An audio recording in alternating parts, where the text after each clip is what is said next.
Hey guys, Gabe team here, bigmancomics.com. It is double impact. The month of April is flying by. What is it today? It's already April 21st. Hard to believe. Guys, great things are happening. Jericho is, of course, late, but he'll be here in a little bit. I got the TYRUS books last week. Thousands of books on pallets and pallets. I got those out. TYRUS was here in town last week, so he autographed the ones for the people who wanted theirs autographed. And shipping starts now. So if you haven't ordered it yet, go to bigmancomics.com and get yourself a book because yours will be packed and shipped right away. It's kind of like you cut in line. Cutted? That's not a word. It's kind of like you cut it in line. Golly, that's not a word. People ordered it back in January. You order it today. Yours is still going out in the next few weeks. Guys, the books are gorgeous. Of course, because all the books I make are gorgeous. But I'll show it to you. I'll show them to you because I had those preview copy things for a while, but this right here, looky here. Look at that. This is a Jackson Herbert cover. Jackson is a buddy of mine, a Brazilian guy. We worked on this Wonder Woman comic together, and it was amazing at DC Comics. So I knew when I wanted to do the all-female cover, I had him do it, and I colored it because our Wonder Woman was like chocolate and peanut butter. But here you go, the Unstoppable TYRUS, 128 pages. That is the limited Jackson Herbert cover. We've got this amazing cover by Philippe Briones. Now, this book was written by me. The character concept was from TYRUS himself, and then I just created a whole universe and lore and all this great stuff. But it's a great cover by Philippe and me. One of the great things about owning your own comic company is I get to work on every cover. The cover is the prestige part of the comic, right? So one of my policies is I either draw the covers, and if I don't draw them, I do get to color them. So my name is on every cover. That's awesome. But I drew this cover right here. I have the original pencils right next to me for this, actually. Where do I have that? I have that here somewhere. Somewheres I have that right here. I'd have to dig for it, but I know I have it. Yeah, I have the original drawing for this. I'll find it. This is a different cover here. So we have obviously multiple covers, but yeah, you go to bigmancomics.com today and order, and you'll get yours. And boy, are they pretty. Boy, are they pretty. It's almost like I have experience doing this and know what the hell I'm doing. Here's another great cover by Philippe. So we ended up with 6 different covers. Now I am waiting on one cover. There's another cover that had the TYRUS logo, is like silver reflective mirrored foil, and it's a double gatefold cover. So the back has the drawing and the front does too. I don't have that one yet. The printer told me that one will be done, and they'll be shipping it to me on the 24th, which I believe is Friday. So if they ship it the 24th, I'll get it early next week. Get TYRUS to sign those because some of those need to be signed too, and we'll ship those out. So if you did get that special cover, it's a little bit longer wait, but as promised, I'm getting you guys the books in the second quarter of 2026, just like I did with the other books we did. Dean Cain, All-American Lawman. Volume 2 is almost done.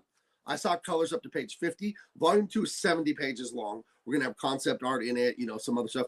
And I was thinking of writing and drawing like a little 10-page side story for Volume 2 myself, and putting that in there. So it might get a little bit longer. And of course, EMPYREAN. So all of these, we crowdfunded, we delivered on time. It's great stuff, guys. Go to bigmancomics.com and get it now. And there's some of the biggest news for Big Man Comics ever coming probably this week. One of the biggest significant things we're doing as a company is happening very soon. Very soon. Let me see this here. Where is, hello, Diesel. Where is, ¿Dónde está Jericho? Let me text my buddy Jericho. You guys like my grandma glasses? Let me hold on. Did you get the link? My web person sets up all these live streams and all the posting, and they're supposed to send Jericho the link. And I think they did, but we're going to find out now if he actually was ever sent the link.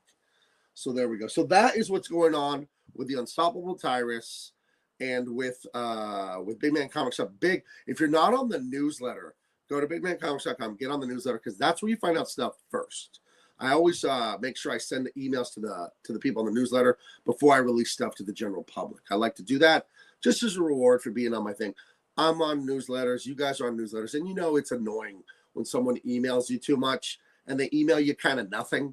It's like, I like to make sure I email once a week, but like have something to say. Have something about the progress of the book, the printing, a new deal, something coming. Now, I got to tell you guys some other amazing stuff. Now, I wish I knew how to how to share media on here. I really don't. I'm on my iPad. So if I was on my desktop, I could share media easily. But you know what I think I could do? I think I could just show you on my phone. So I am taking an animation course from one of the legends of animation. He started at Disney in the late 50s. He worked at Disney.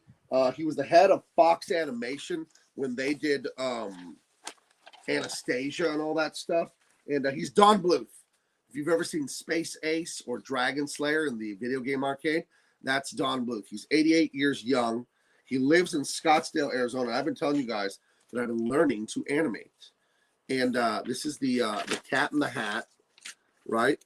The Cat in the Hat. And this is 25 drawings of the Cat in the Hat in here, okay? Well, I'll try and get this so the light isn't. The light's killing this thing. And there's a ton of them in here, right? And we're doing a bouncing ball test. That's one of the first things you do when you learn to animate is you draw a ball, bounce, and it flattens, then it stretches, and then it turns back into a ball, then it falls and stretches a little bit. When it's falling, it doesn't stretch as much, and then it flattens again. So then that was the first week, was doing a bouncing ball. The second thing we learned is doing the bouncing ball, but now we put the Mad Hatter? No, the Cheshire Cat's face on the ball. So we got the original, like the Disney model sheets here. We have those to look at how his face looks. He's completely insane. And now I can draw the Cheshire Cat the rest of my life, no matter what, because I had to draw his ass so many times. But here's the animation I made. I'll show you two versions. I made one just in pencil, and then I took the pencil, and that's real life pencil, like I just showed you here. Hey, Tony, good to see you. Like real pencil, right? So we're drawing on animation paper. It has those holes in it. And the reason it has those holes in it is because you put your drawings on this Acme peg bar. It's a metal bar. And then that way, I'll try and muck this up for you guys to show you. You put your animated drawings on that bar, and then you flip them as you draw them, and you can see them moving, and you can see what you might need to adjust or change or whatever. And I'll put them on the bar and show you. So the paper is perforated so it fits on there. And then there's a technique to shove your fingers in between the pages, and you're going like this while you're drawing, right? So we're learning to do animation by hand, and it's really a thrill. And at 88 years old, Don Bluth is sharp as a tack. Again, Land Before Time, An American Tale, Anastasia, All Dogs Go to Heaven. You've seen his movies. And but he'll critique our work. Every Wednesday night we have a live stream class, like this live stream like this, and we email it or we Dropbox our work to him, and he brings it up on the screen and he critiques it. And my God, the knowledge he has! In just a few pencil strokes, he'll fix whatever you did. But let me show you. Here's my pencil test. I'm going to hold my phone up because I can't figure out how to put a video from my iPad into StreamYard. But here's mine. Oh, hit play, Gabe. That's mine. So that's 25 drawings. Let's see if we can get it to. Oh yeah, you like how I added the tongue? He didn't say to have the tongue, but I added that on my own. Blah. And then I'll show you the next version where I took it into my iPad. So I scanned all of these on my scanner, and then I then put it in the iPad, the pencil versions that I have right here, and then I inked it up so it was really clean and tight. And then I was thinking of coloring it too. So it ends up being like 50 or so frames of animation, because the way it works is there's 24 frames per second, right? But you don't have to draw all 24. What they figured out a long time ago, I guess at Disney or somewhere, is you could use in 24 frames per second, you can just do 12 drawings. You can do half the amount of drawings, and then frame 1 and 2 is drawing 1. Frame 3 and 4 is drawing 2, and so on and so forth. So by the time you get to frames 23, 24, that's drawing 12. So here it is inked up and looking good. Hold on, let me hit the play button on my phone. Here, this is the tight ink version. Let me see. It's really the light. But yeah, and he goes, blah, like he does the tongue there. So I'm having a lot of fun with this. And the whole reason that I wanted to do this is it's funny. You know, it's just God's blessing, because I like, for me, my inspiration as a child for art was cartoons, was animation, not comic books. Even though I became a comic book artist, the things I grew up loving were Scooby-Doo, Heathcliff, Mask, G.I. Joe, all that very early 80s stuff. Transformers was a knockout. I remember Voltron, watching that and then trying to draw it. and then crying because my Voltron didn't look like the one on the TV. I remember holding it up, asking my mom, I was 6, why doesn't mine look like that? I didn't understand you had to learn to draw. I thought I could just do it because I wanted to do it. But so my first love was animation, because what child doesn't love cartoons? And I really feel it's just like God's amazing blessing that 3 of my mentors, you like my crooked finger? It's hard to say 3 with this hand because I almost can't straighten out these 2 fingers. They're mangled from overuse. Oh, Jericho just texted me. Maybe he'll come on the show today. Who knows? But hold that thought there. If I forget, I'm talking about Disney animators. Let's see. He says he'll be there in a minute. Okay, so Jericho will be here soon. But anyway, story time. So animation was the thing that got me into drawing, right? And so now I'm taking animation classes, and I'll tell you why in a second. But I feel so blessed because Philippe Briones, he's Aikion, he illustrated this book. We met at DC Comics working on Aquaman together and Suicide Squad and Katana and some different books at DC. And what I noticed about Philippe, I colored so many books for DC and other companies, but what I noticed about Philippe and another guy, they were way better than everyone else in comics. The guys that were good at comics, they're good. The guys that learn to draw comics by looking at comics, they're good. They're pros. They're awesome. But there's something about the animation guys that was better. And I couldn't put my finger on it. And I'm learning it now. They were just more dynamic. Better acting, better staging of the shot, where the people go, where the action, how it moves, better design work, better environmental work. One of the big things about comic books that it's a dirty secret is, me not included, most comic book artists hate drawing backgrounds. They won't draw them if they don't have to. They'll just kind of, the hero's punching and they'll just put some lines behind him or something like that, because the background can be tedious and time consuming. I love backgrounds. The machines, the buildings, the windows, the cars. I love drawing backgrounds, but I love drawing the characters too. But the animation guys, they love drawing the backgrounds, because when you're working on movies and television, the background is another character. The background matters as much as the characters, because what are the characters without the environment they're in? What would Indiana Jones be if he wasn't in that temple with the ball rolling behind him? Could we just put Indiana Jones inside of a McDonald's and it's the same story? Of course not. So the lighting, the mood, the furniture, the sculpture, the walls, the whatever of an environment matters so much. And I noticed the animation guys had so much, one of my favorite words as a writer, so much verisimilitude in their work. Meaning the entire thing agreed with itself. The story, the characters, the emotion, the color, the environment, all of it agreed with it. There was such harmony, like the Beach Boys, five people harmonies when they sing. And I want that. I want that in my illustration. I think the Unstoppable TYRUS is great. I illustrated this with Aikion's help, right? He was a layout guy for me. But I want what he has. And I saw an ad on Instagram that Don Bluth, the master animator since the 50s, was doing an online animation course. I didn't know what to expect. So I called them up. I talked to this guy, Lavelle, over there. He runs the Don Bluth Studios in Scottsdale, Arizona. And I told him my background. I said, I'm a 25-year, 26-year veteran of comics and, illustration and all that stuff. And I'd like to take the class. But I wanted to make sure it was a real class for adults, because it could have been a class for kids learning to animate and all that stuff. But I couldn't be happier with what we're doing here. Speaking of being happy with what we're doing, there he is. Yeah, Sexiness not very himself happy. has arrived. Huh? Not very happy at the moment, but it'll get better. Uh-oh, what happened? Can we know? It's like sun pissing me off. That's all. You get Sounds pissed about off right. before you have to do something positive. So you just need a minute to fucking get back to normal. So yeah, it'll be fine. Nothing major. It's parent shit. It's something raising your kids because you love them more than anything. And you want the best for them. And you see them doing stupid shit. And it's like, I'm yelling at you not because I hate you, because I don't want your life to be bad. Dude, it pisses me off. I want your life to be good, damn it. And Dude, we got a boat. We got a space on the side of our house, for RV parking or whatever. We got a boat there. So he's supposed to take the trash can to the backyard because I put up a new fence for the chickens, and the old plastic shit the stupid dog chewed up. So his job is to put all that shit in the trash can. And I hear this fucking boom, boom on the side of the house. What the hell? He's trying to force the trash can between the boat and the house. I'm like, why are you forcing that through there? I'm trying. Well, then why don't you ask for help instead of potentially scratching the boat? Yeah. How about that?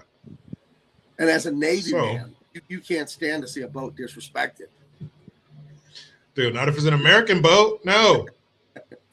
So, right. you know, just shit like that. Well, from what I know, he's a good boy and he's got a great dad. So it's going to be all right. It's going to be all right. You stay here and we'll crack wise and you'll forget all about it. Yeah, I'll send you a picture. We fixed all the posters in his room because he just made it this fucking jumbled collage. So we straightened everything out, busted out the ruler and the level, and he got all of the posters from your comics around That's awesome. top of the room. So I'll send you a picture of that. Yeah, there's great stuff coming. I got a big announcement maybe tomorrow or the next day. Dean Cain 2 is on the way, but there's something Dean Cain related that is very excited right before Dean Cain number 2 comes out. And we might be hearing from Superman himself. We might have a little video from him himself. Yeah. It's always good to hear from Superman. Yeah. One of the busiest dudes I know. You know, the more I've gotten to know him and Tyrus and some of these other movie star TV guys, holy shit, they're busy. Yeah. And everyone wants a piece of them. You know what I mean? Mm-hmm. So it's like, you know, I'm glad they let me in their world because I'm sure there's just everyone that comes up to them is like this. Money, money, money, time. And it's like, I don't want to make a buck off you. I want to make a buck with you. With you, I mean? Together. Right. Let's do it together. Because I remember asking Dean about that once when we were starting up the comic. I said, you know, I'm not going to ask you for a bunch of money, not blah, blah. We're going to work on it together. We got our deal. It's a great deal that we have. But I asked him, as a rich guy, as a rich, famous guy, you probably have all kinds of guys. Hey, Dean, we got to open a restaurant. Hey, Dean, what about a patriotic themed shooting range? Hey, Dean. And it's like, oh, it's all his paycheck, right? It's all his checkbook. Mm-hmm. I said, that probably happens a lot, right? He's like, dude, I got about 14 of those going on right now. Damn. But like going on in the sense that he has to tell people no. And, it's got to be, and I would imagine the same for my buddy Tyrus. He's so famous, and and I'm sure he's doing good. So I'm sure there's tons of people like, hey, Tyrus, old buddy, old pal, like send the money this way. And remember we sat together on the bus in 1985. Well, that's why I'm proud that it's like, no, buddy, I'm going to put in my money, my time, 2 years to write and draw and all that. And I'm going to offer value. I'm not going to stand there with my fucking hand out because, well, it's like, what do you need me for? You're rich and famous. Let me offer something to make this deal, make it make sense for you because you got a lot of options. Duh. So that's those guys are these guys. Super busy. My dad would always say, busier than a one-legged man in an ass-kicking contest. That's busy, man. He'd always say, son, I got places to go, people to do, and the easy ones twice. Yeah. So, yeah, man. Yeah, I don't know. That's good. Yeah. That's good. I'm sure their days just fucking fly by. I bet. I was telling my wife, like, one time, like, these guys probably can't, and I'm not even trying to be funny, probably can't even take a shit in peace without getting 10 text messages. Mm-hmm. You know what I mean? Just, hey, what about this? What about this? What about, it's like, holy shit. Those are the guys who have more than one phone. Right. Those guys have a couple phones, right. Because regular folks constantly getting like 5 of those spam calls a day, and that's irritating. Can you imagine getting 5 spam calls a day and getting 30, 40 business calls a day and 50 emails a day and oh, more than that. Who knows? Oh, more than that. I remember when I was assistant promotions director when I was a DJ. Dude, I would get fucking hundreds of emails every day, just from different industry people. This album's coming out, that album's coming out, these tickets are coming in. Dude, those guys got to get. And that was back when you only got emails, maybe if you had a Sidekick or something or a BlackBerry, but usually it's your computer. Now, those emails are coming right to you, player. They're coming right to your pocket. And yeah, I'm sure those guys are pulled in all different directions, or at least trying to be pulled in all different directions. But I think as any person, I'm sure at first, man, they probably felt terrible. Oh, I'm sorry, I can't. Or they were probably doing it, feeling bad. But I know it got to a point. It has to get to a point where you're like, look, nope. And you just kind of grow this callus over your heart, when it comes to that. And you're just like, and other people who might not know or might not know them very well might think, dude, you're a dick.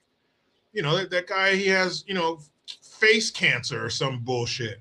but they don't know that that's the 28th guy this week who has fucking face cancer, or the 50th person who has just doing an elevator pitch for some bullshit they want to use your money on. Dean, we open a Superman themed restaurant. Like, can you get the rights to Superman from Warner Brothers? Yeah, I'm gonna need you to do that. I'm gonna need you to secure the rights to fucking Man from Warner Brothers. Right. And then you put the loan down on the rent for the building, and then it's like, well, what are you bringing to the table? The idea. I'm the idea guy. I'm the idea guy. You're the money guy. Yeah. Right? We're both guys. Listen, I don't know if you think a restaurant is a novel idea. I'm here to tell you it's not. Mm-hmm. So even if you slap a famous person's name on it, or even you can put their money behind it, it's not. The restaurant is a tough business, but hey, it's easy to spend other people's money. Oh yeah, that's fucking easy. That's why the government does it. That's why you look up, wastefulgovernmentspending.org, and it'll make you puke in a fucking bucket when you see the millions of dollars that they will blow on shit so stupid that you can't even think about it. You can't even conceive the concept until you see it. You're like, you spent $35 million on what? Right. Remember when Elon Musk was doing that USA Doge thing? Doge, yeah. What's wrong with that? By the way, Republicans, thanks for shutting all that down, not passing the SAVE Act, not doing anything. Thank you. But remember, the one I saw was like, like $5 million in Peru to make a transgender promoting comic book. I remember that one. Like, okay. Why does that cost $5 million? Have you spent $5 million on one of your projects yet? Well, I'll tell you, as someone that writes and draws and publishes comic books, if you spend $5 million on a comic book, it probably has a golden cover on it. Because what the hell, dude? Yeah, you have to handle it with white gloves like an antique. Right. Or you're printing millions of copies, because when you start printing that many copies, they're going to go. The price per unit is going to go down so far. You know what I mean for the printing. So yeah, supply and demand. Basically, and they didn't make no 128-page book like me. I'm sure it was a 20-page propaganda pamphlet to brainwash kids. More of a pamphlet. Right. So to print a 20-page comic book magazine, not a graphic novel with a spine, a magazine. You're talking dollars to print those. And that's at low numbers. You're printing a couple hundred, couple thousand. If you're printing hundreds of thousands of these things, they might not even be $1 each. And it's Peru. $5 million.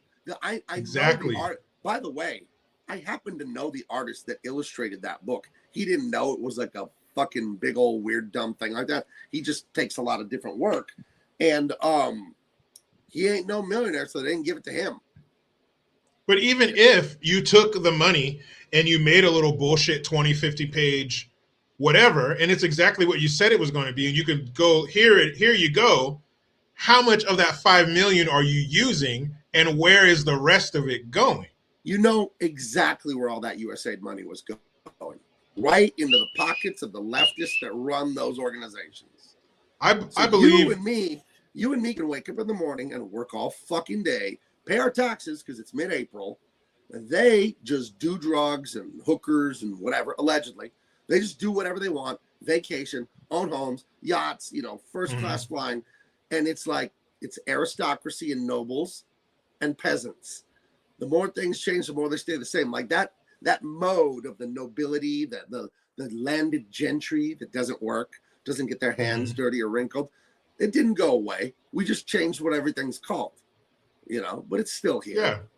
Yeah, it's different form. It's like like the Americanized Mexican food. It's if you roll it up, it's a burrito. If I put it over a bowl and fry it, it's a tostada. If I fold it in half, it's a taco. It's that kind of thing. All that shit. Yeah, time changed and hundreds of years went by, and we're so sophisticated with our phones and our TVs and our fast cars, but we're the same human pieces of shit we've always been. And I think that these elites, the swamp and all those fuckers, the Schumers and the Pelosi's, and then the what's that guy's name, that ghoulish looking fucker who's in charge of the WEF.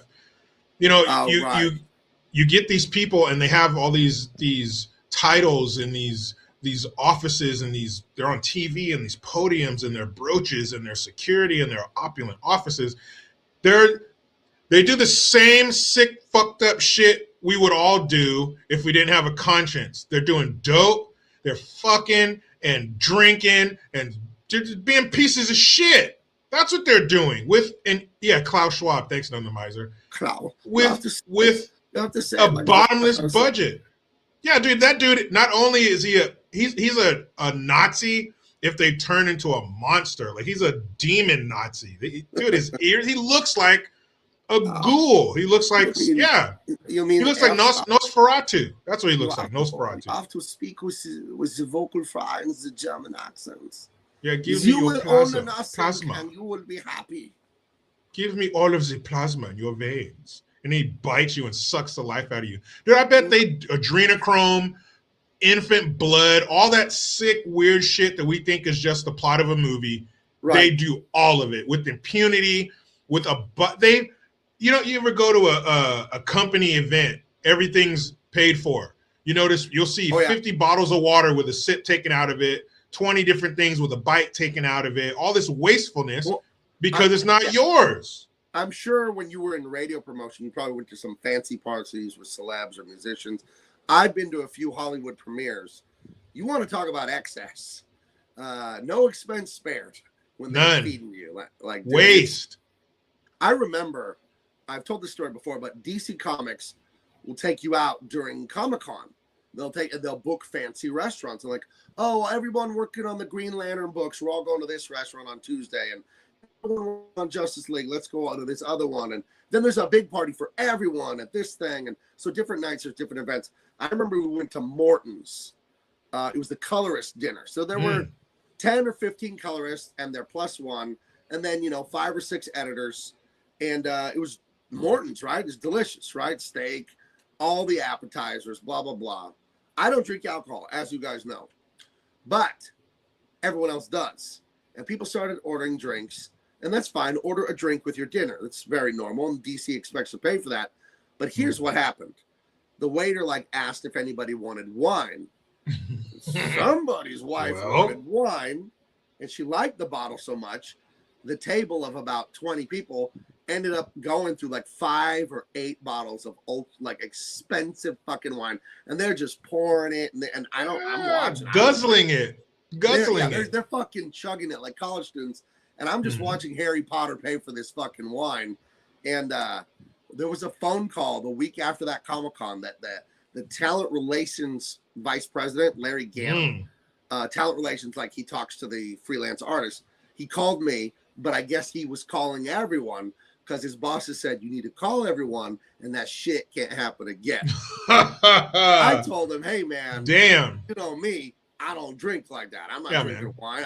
I watched them do it. I had soda. I didn't fucking have any. Give me a Diet Coke and a water and I'm good. Maybe an iced tea with some lemon. And if I'm getting loose, I have a regular Coke with real sugar in it. That's if I'm getting loose. But that's if the tie comes undone. Hey, when you see this one low, bring me another, toots. Ooh, fuck. Hey, turn it up tonight, as the kids say. Don't let this Coke Zero run out. I'm celebrating tonight. Yeah. I would see going out, same thing, except it was every once in a while it was, now it's iHeartRadio, but it used to be Clear Channel. Right. Every once in a while, Clear Channel would foot the bill, but usually it was a label, Sony or BMG, whoever the fuck it was, and they'd have their little artists, and pretty soon you learn the routine. It's a young person you've never heard of before, and you're probably never going to hear of them again. But part of the package is, the promotion. We're going to go here. We're going to go there. We're going to go to all these radio stations and sit in a conference room with the radio and play your song and get their feedback. All the shit you see on TV. But we go to these restaurants. And again, nice restaurants. But I would see people not only doing that, ordering all kinds of shit that you would never order because you got to pay for that shit. Right. We're ordering all this really nice shit, the steaks and the seafood and all that, and the alcohol, the seafood drinks. Fucking tower. Price. And we're gonna have 2 for the table. Hey, market price. $300, dude. Market price. Whatever market is, fucking pay it. Wine, and I don't eat seafood, as everybody knows. So I am innocente. I had nothing to do with that shit. Yeah. I ordered my pasta with guanciale my Diet Coke, my water. There you go. I wasn't bothering anybody. Yeah. But people, not only do they go nuts with that shit, but I've seen people on more than one occasion order food to go.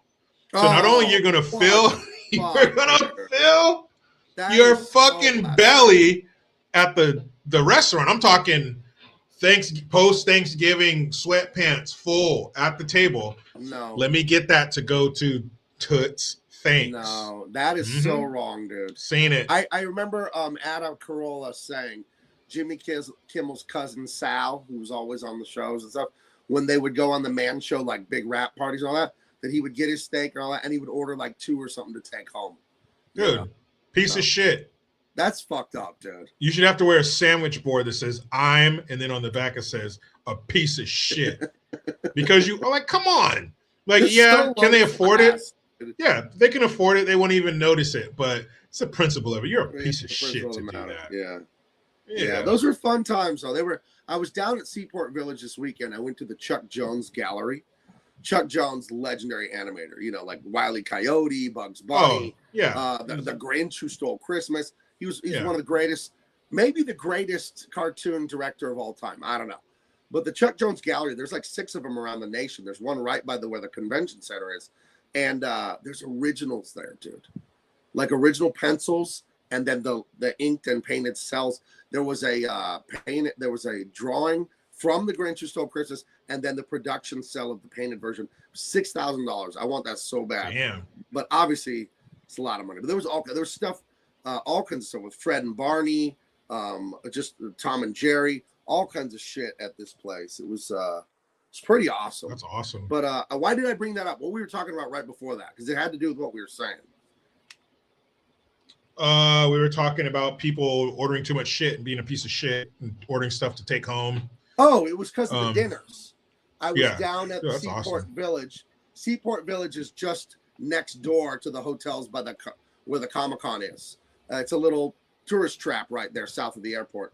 And I was telling my wife, those were crazy times. We were just talking about the parties that, you know, who threw the best parties at Comic-Con was Robert Kirkman, the creator of The Walking Dead. I did a bunch of work for him, like 2013, 14, 15, somewhere around there I worked for him.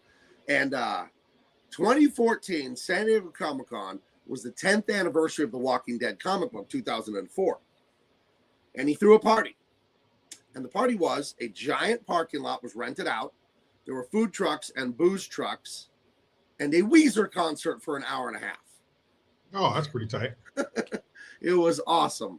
And then the night before that, he took us all to the Harbor House for like a buffet. So he would always have 2 nights of parties. The Harbor House, the first night, and then on Saturday night, a big party. Then the second year, the upper deck of the San Diego Padres, hottest team in baseball, San Diego Padres stadium, it was just like food carts, and they had a screen printing press that would give you a Walking Dead t-shirt and celebrities everywhere. It was all Robert Kirkman threw the best parties. DC Comics threw awesome dinners too.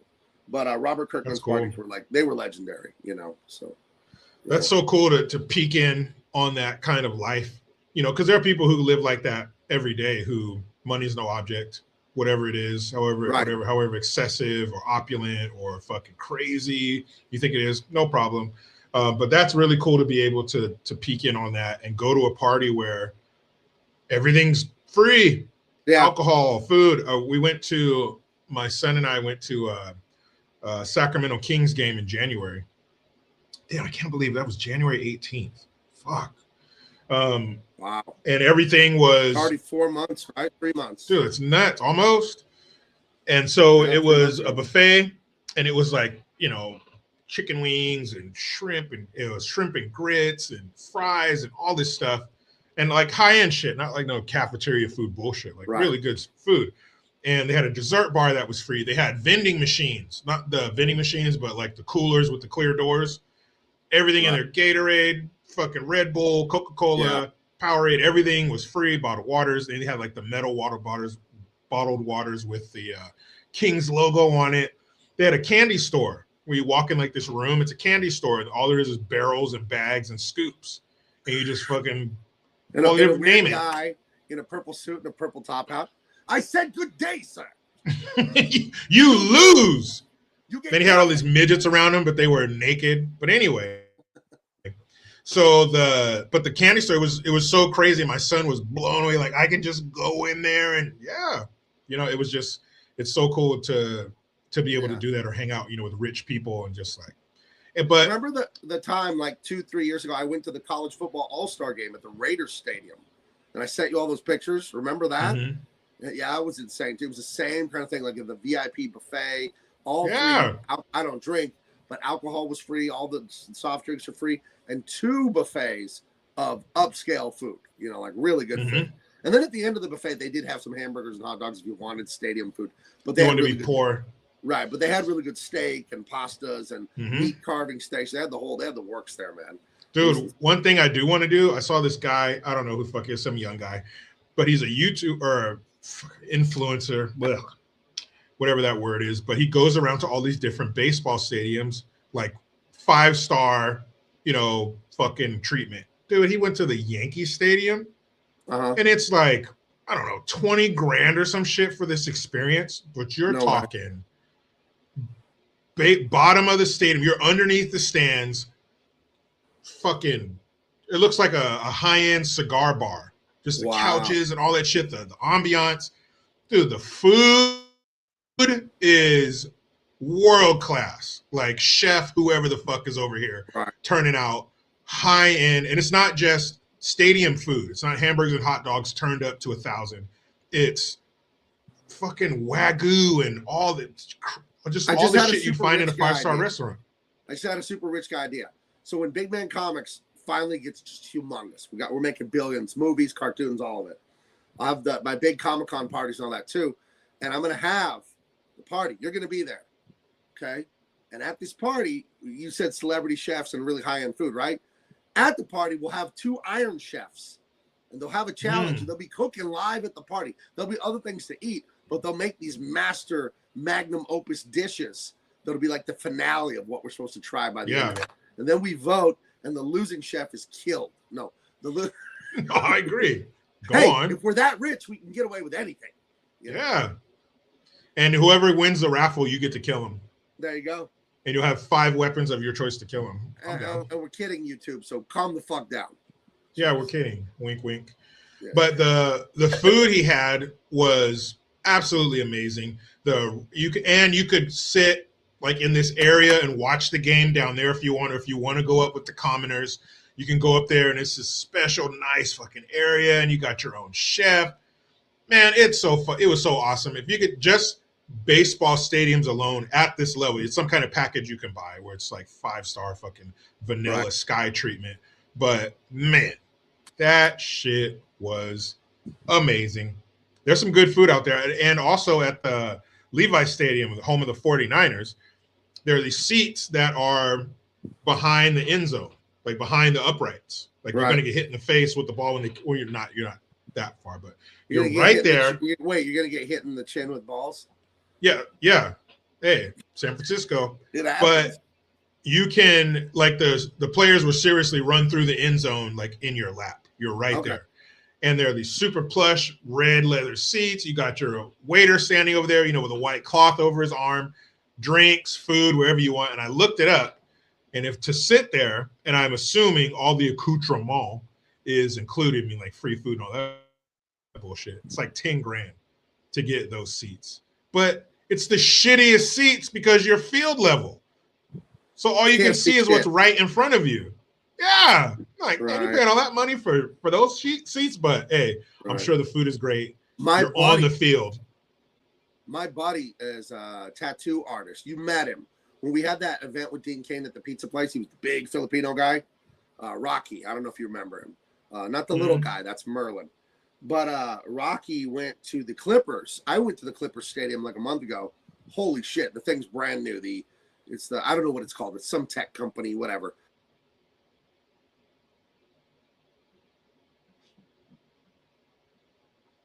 Oh, they don't play at the Staples Center? No, the Clippers got a new arena like 2-3 years ago, and it's state of the art. And I was in that one. We were club level, me and my son, and we got the buffet lines and everything. But Rocky is a tattoo artist, and a friend of his is like a really fit personal trainer, and he's a personal trainer for the guy that owns Church's Chicken. Oh, that's ironic. The guy who owns Church's Chicken fucking has fried chicken. courtside seats. He has courtside seats to the Clippers. You know, and these are like $8,000 seats or something like that. But he has them like year round, I think, courtside seats. And when he can't use them, he gives them to the personal trainer. So the personal trainer invited my friend Rocky, and he said it was like unbelievable. The food was like outrageous. Like he said there was like a Wagyu roast, and you could get as much as you want. And that, like, just imagine that. The players are running right into you and all that. But he said everyone is, oh, Mr. Davis, right this way and right this way. And, oh, yes, sir, no, sir. And he said that lounge area that's under the stadium at the ground level with the basketball players, the Clipper players walk through it at halftime where you're having the buffet. So they rope it off so the players can walk through. And all the people are there with their plates of food. And they're both like, hey, you know, to the players. And the poor players are trying to focus on work. Some guy with hot piece of shit. Trying to give him a high five with, you know, buffalo sauce on his fingers. You lost me $5,000 last season, you piece of shit. Yeah. So we're gonna have to ask you to leave. Yeah. Yeah. You cannot look Kawhi Leonard in the eyes. We did tell you that before you came in. Yeah. So. And you did that. You did exactly that, sir. Good night. You looked directly into his eyes, sir. Sir, you looked into his pupils. Good night, sir. You looked into his soul. And they take you out back and slam the door, and all the noise of the inside just fucking. So you're out there. Hey man, you got $1? Fuck. Oh shit. Yeah, that's the thing about Los Angeles. You get a block away or two from something. Oh, nice. You're a block away from disaster. Yeah, it gets real serious real fast. It should be a TV show called A Block Away from Disaster, because that's what you are in Los Angeles.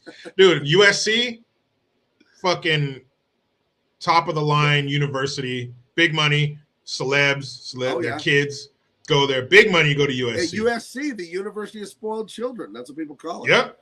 But if you step outside of USC, well, now you're going to get gunned down, because I don't know what the fuck happened. Obviously, it was probably a really nice neighborhood when they built it, and then it went to shit. But USC is in the fucking ghetto. Yeah, it's interesting location, SoCal. Very interesting. Jay Moore, the great comedian who I've met more than once. He's a really nice guy. Married Jeannie Buss. I bet he's got great stories and more stories. More Stories is like one of the only podcasts I think I would listen to. I used to listen to a bunch of comedian podcasts, but as woke grew and grew, people got more and more Trump deranged and leftist. I can't listen to any of those comedians anymore. No. The worst one to me, I don't want to say names. My daughter's a stand-up. But I love Jay Moore. One time I told you this, he did Jay Moore Sports. Best radio show in the history of radio. It was a 3-hour stand-up comedy bit about sports. What more can it was the LA Dodgers flagship station. We ain't talking no bullshit here. This is like LA Dodgers, downtown Los Angeles. Big time. I still say some of the drops he would say on that show from 10 years ago. I still tell my wife, that dude sounds like he's sweating. That was just the thing he said one time. This fat guy was all like, he called up. He called up, and he was really jumpy, and he's like, that dude sound like he's sweating. And it always Jay Moore's hilarious. Because how do you sound like you're sweating? I got to turn on the sauna for my wife. Hold on. Okay. All right. Anyway, Jay Moore, he lives in LA and did his radio show in Los Angeles, but he was going to come and do stand-up in San Diego. And you know my daughter's a stand-up. I think she was a senior in high school at the time. So this is about 10, 11 years ago. And maybe a little more. But he said live on the air, if you want to come into the radio station in San Diego when I'm there, email the producer at blah, blah, blah at Hotmail and let him know. We'll let, 3, 4 people in. And I emailed. And I let my daughter skip school that morning. And we sat there for 3 hours while Jay Moore did the show. And it was just amazing. And, he would hang out and talk with us during the breaks. And he took a picture with my daughter. That meant a lot to her because, she was just starting in stand-up. She'd probably only been doing it a year at that time when she was a senior in high school. And he told her some of the best advice she ever got as a female stand-up.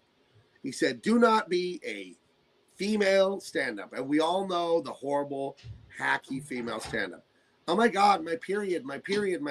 Hey, guys, I'm a pervert. And it just makes everyone uncomfortable and makes everyone cringe.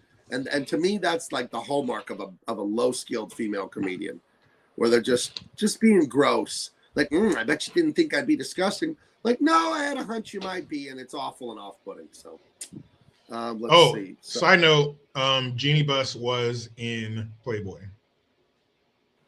Jeannie Buss was in Playboy? Yeah, she was. Oh, I didn't know that. Yep. There you go. They did the photo shoot in the Staples Center, whatever it was called back then. It's like the late 80s. Wow. Yep. It's got to be weird to have your wife or your mother or someone be in Playboy. Well, if you had to choose, it'd be Playboy. Because, you hear the joke, oh, I read Playboy for the articles. They really do have good articles and interviews in Playboy. And it can be argued that the naked ladies aren't the only star of the show. Like, Playboy is a really good publication with information in it. It just happens to be served up genius, on a platter of, it's like the sushi, like Showdown in Little Tokyo, where we're going to go in there and eat sushi off those naked chicks. Well, the articles are the sushi and they're delivered to you on a naked chick. Really smart, Playboy. Really smart. I guess. Do they still make that? I remember like 4 or 5 years ago, they announced they were no longer going to have naked women in Playboy. And then like a year or two ago, they said, psych, we're going to have naked women in Playboy. So we got our numbers back. Bring back the titties. Because nobody wants to see that bullshit. It turns out people go to McDonald's for the hamburgers, and you probably you can't. Hey, you can't take away the fries from McDonald's. Right. Yeah. Yeah, you got your Big Mac and shit, but bring those fries back. We're going to burn all your locations down. For the first time in my life, 2-3 days ago, I went to a Wiener Schnitzel. You ever been to a Wiener Schnitzel? Oh, yeah. It's not bad. I would recommend the chili dogs. It's not good.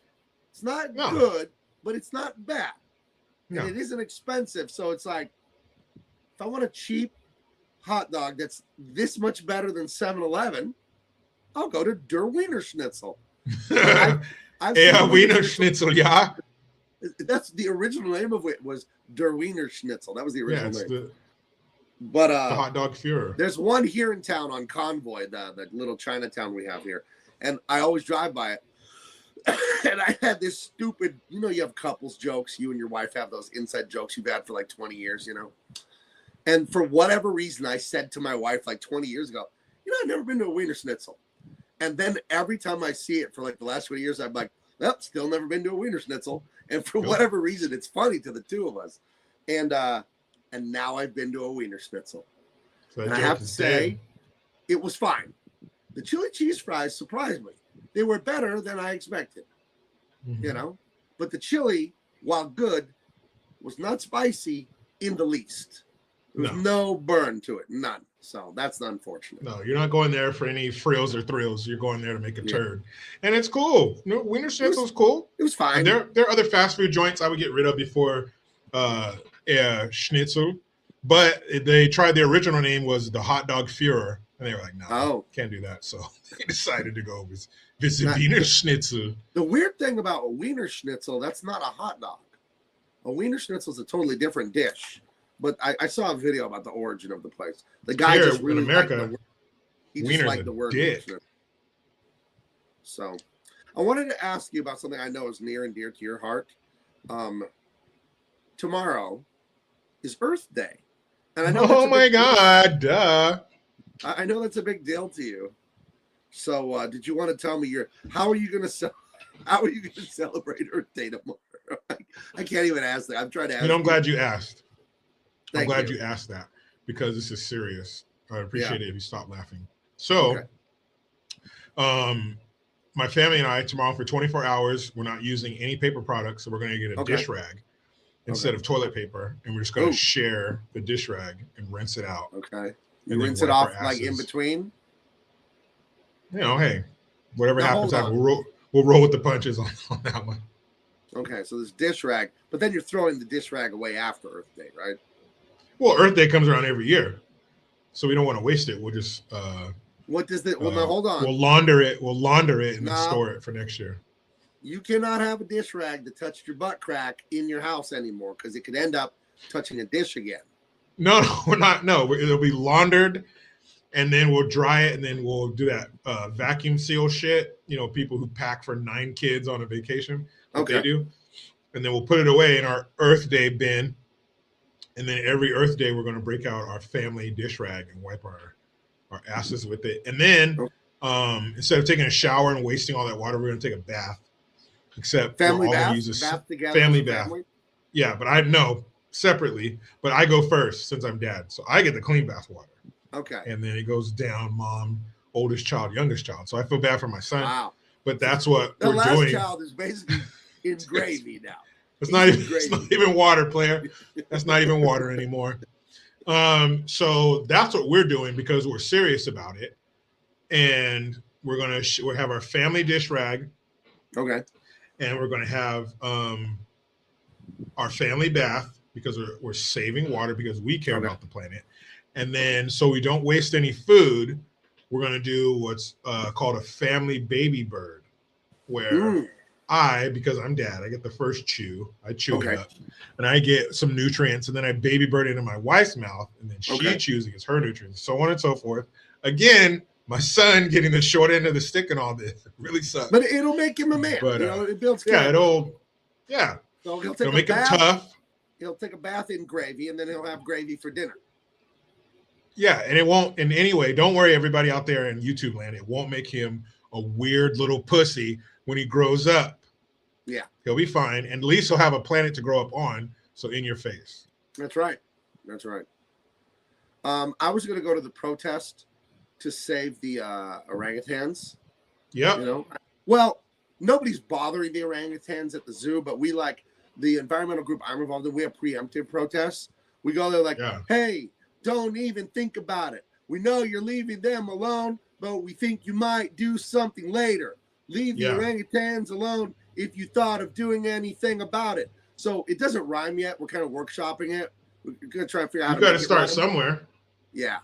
Right. That's the dumb version. We just got to get it down on paper.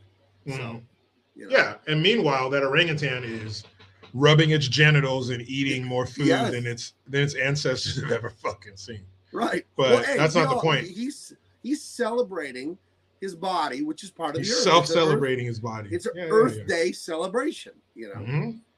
So and what's earthier than that? Right. Than getting all up in your genitals. By patting a tree on the back. You guys stop it patting. I started patting. Hey. I started patting. I give trees. Go ahead. No, that's a great idea about collecting history. I'm going to go out in my yard. I've got a lot of trees on my property. I'm just going to thank them individually for providing me shade, flowers for the bees to eat the pollen and make the honey. And I'm going to go around thanking the plants on my land, you know? It's probably time I did that. Show them the respect that they deserve, you know? Thank them hard. Yeah. I do what's called the maple treatment on trees for Earth Day. You know, how they get maple syrup, they put a spigot in the tree. Well, I make the hole, and then you guys pat the tree. I give it to the tree. Because that's how you show. You put your syrup in the tree. Good. You go, Mother Earth. Now, how do you handle the whole splinter situation? That's not my concern. This is for Mother Earth. It's not about me and my pain and the sap and splinters that you deal with from months after. You ever get sap in your pee hole, America? But anyway, if you're serious about celebrating Earth Day and celebrating the Earth, those are just a few ideas. Right. So thank a tree. Thank a tree that you know. Think of all the trees that you know and how great they are, you know? Think of all the trees you don't know. Yeah, that's a tragedy. Get to know them. Get to know those fucking trees. I'm going to go to the beach tomorrow and feed the seagulls. I feel like, the government, they always say, oh, don't feed the seagulls, Like that's oppressive. They get hungry too, so I'm going to feed them there. You know what I want to feed seagulls? I want to feed seagulls bullets. No, bullets. I hate when I was a seagulls. Kid, they're disgusting. Now, remember, we've talked about the amazing phenomenon of the urban legends getting around pre-internet. Somehow we all knew the same thing, even though we lived in different quadrants of the country. Yep. If you live near the ocean, like I do, growing up in San Diego, and you live near the ocean up there in Monterey. Sure did. All that. There was a urban legend that there were some bad kids from another school that fed the seagulls Pepto-Bismol, and then their stomachs exploded and the bird exploded. And I remember hearing this numerous times growing up and wondering if it were true. And now I know it is not true. If I just thought about it for a second, if the bird got really bad gas in his stomach, he would just burp. That's all. No, but there's part of that urban legend is that birds can't burp. They can't expel gas via burp or fart, which is why they explode. So never seen it done. Pinata. Yeah, the gas can't escape. Poof, there they go. There is a video now. Here's another urban legend, but this is a video. I don't know. I've heard it's fake. I've heard it's real. A bunch of kids or teenagers feed, I think it's at Venice Beach or something. They feed the seagulls like laxative chocolate. Oh. And the birds start shitting on everybody, like everybody walking around. But there's a video of it, and I'm talking absurd amounts of bird shit just dumping on all of these people. It's hilarious, and I hope it's real, but I don't know. But it is. Have you been shit on by a bird? Something else. Hell yeah! If you grew up on the coast, you and your vehicle have been shit on by a bird. Yeah, it's gonna happen for sure. I got shit on by a bird one and only time when I was 7 years old. Greeley, Colorado, at my grandparents' house. My brother and I got these T-shirts at the mall. My mom bought them for us. They were like a graphic tee, and his was so much better than mine. I don't even remember what mine was, but it was boring. He got a Dayglow yellow shirt with a neon pink and black graphic illustration of a surfer on a surf, like just killing a wave, you know, like just riding a tasty wave. Tasty, man. And it said in like really like stylized 1980 hardcore writing, high voltage. And I remember looking at my brother's shirt and it was the coolest fucking shirt my 7-year-old eyes had ever seen. And in my mind, I had this little song, high voltage. I'm not even kidding. I would like say it in my mind. The surfer was just like going crazy on the wave. It was high voltage. And I told my brother I wanted to wear his surfer shirt. He's like, no way. You can't wear my shirt. It's my no way, dude. So one day he went somewhere. He went to the grocery store. He went somewhere, my mom or my grandparents or something. I grabbed the high voltage shirt and threw it on, and I walked in the sidewalk in front of my grandparents' house. Jericho, I had the shirt like this. I had it pulled in front of me, and I was looking at the high voltage surfer, like just marveling. This guy's so fucking cool, just so cool. So coolest thing you've ever seen. Just a big bird shit right on the guy, and I got caught. And then my brother was so upset. You got poop on my shirt. So there you go. High voltage got shit on by a bird. One of my good friends growing up, Dustin, every Friday in junior high, they would have round table pizza, bring pizza to school, and you could buy it by the slice. Nice. And one of the greatest things of your childhood. And he's walking outside, has his slice of pizza, you know, he put on that little cardboard paper tray with the red and black, or the black, or the fuck? Red and white, like checkered print on the outside. Walking out there, he picks a pizza up to take a bite, and then a bird shit right on his slice of pizza. Everybody's like, oh! And he goes to get a new slice of pizza from the lady, thinking she'd be like, oh, here, kid. She was like, nope, you got to buy another slice. Fuck that. She should have given him another slice of pizza. He had to buy a second slice of pizza, and he ate that shit in the hallway. He didn't go back outside, but man, that bird shit dead on his slice of pizza. I was like, no. That's why I never feel bad eating hot wings. Man. Never feel bad eating chicken. Son of a bitch. Yeah, man. I mean, other birds? I think I've only eaten chicken and duck. I don't think I've eaten any other kind of bird. I've eaten goose, quail. I had a quail egg at Disneyland. I think that's it. Yeah. I have no bird consumption. Oh, turkey. Duh. Turkey, duck, and goose. Turkey, duck, and chicken. Duh. Right. True. Right.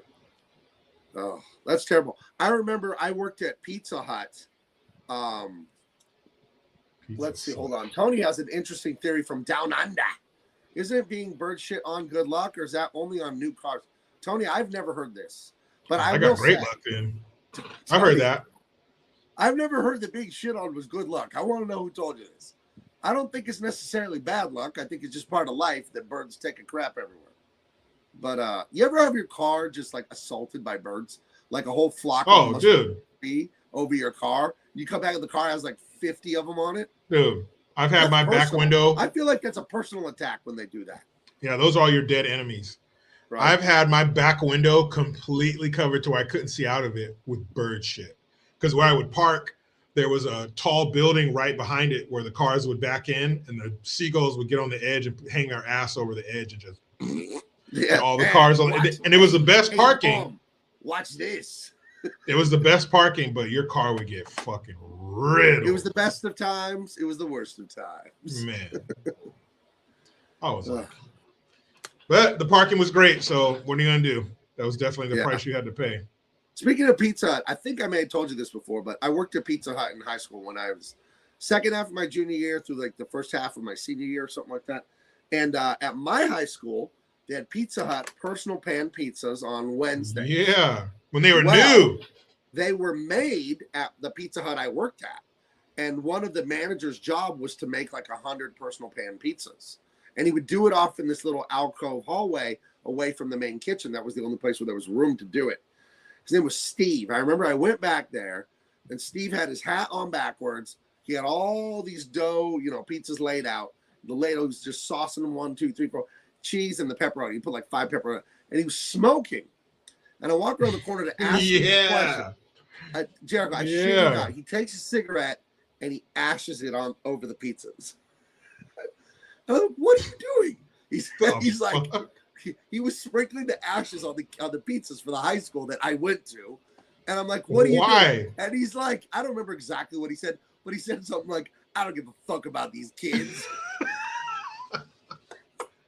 Dude, somebody was paying too much child support. Can you imagine you're like a full-grown adult managing a Pizza Hut, and this 16-year-old is asking you like, hey, what are you doing to those pizzas, man? Oh, excuse me. Buddy. Fuck are you supposed to be smoking in the store? Man, fuck you. Sorry. He's like, I don't give a fuck about these kids. Putting the ashes all over the pizza. So, jeez, sir. So I didn't get the pizza at school anymore because I knew not to do that. He was living real life. Damn it. Yeah, it wasn't good anyway because when you get the little personal pan pizza, the ratio of crust to toppings and cheese and pepperoni, it doesn't work. You're getting like a breadstick with a hint of cheese, a hint of tomato, and like 4 pepperonis, dude. It doesn't. Those little personal pan pizzas, they don't work. It doesn't work. And I don't even know what it was made out of anyway. Those like thick crust pizzas at Pizza Hut, when I worked there in the 90s, they would show up frozen solid in boxes. There are a dozen of them in a box or whatever. And I kid you not, they looked like frozen hockey pucks that were flesh colored. And they were shiny like glass. And if you dropped them, they'd shatter. They were like glass. I don't know. They were like weird. But there was like flesh colored glass. And then you'd put it in the proofing oven. And then it would poof up into dough. And then you'd bake it in the oven later. But I remember looking at that like, what the fuck is this? It's like glass, but it's skin colored. That's fucking weird. Ugh. Was that food? Probably barely. We were making it great. Probably according to the FDA, like it's food. It's like, well, it's not food, but it's edible. We'll say that.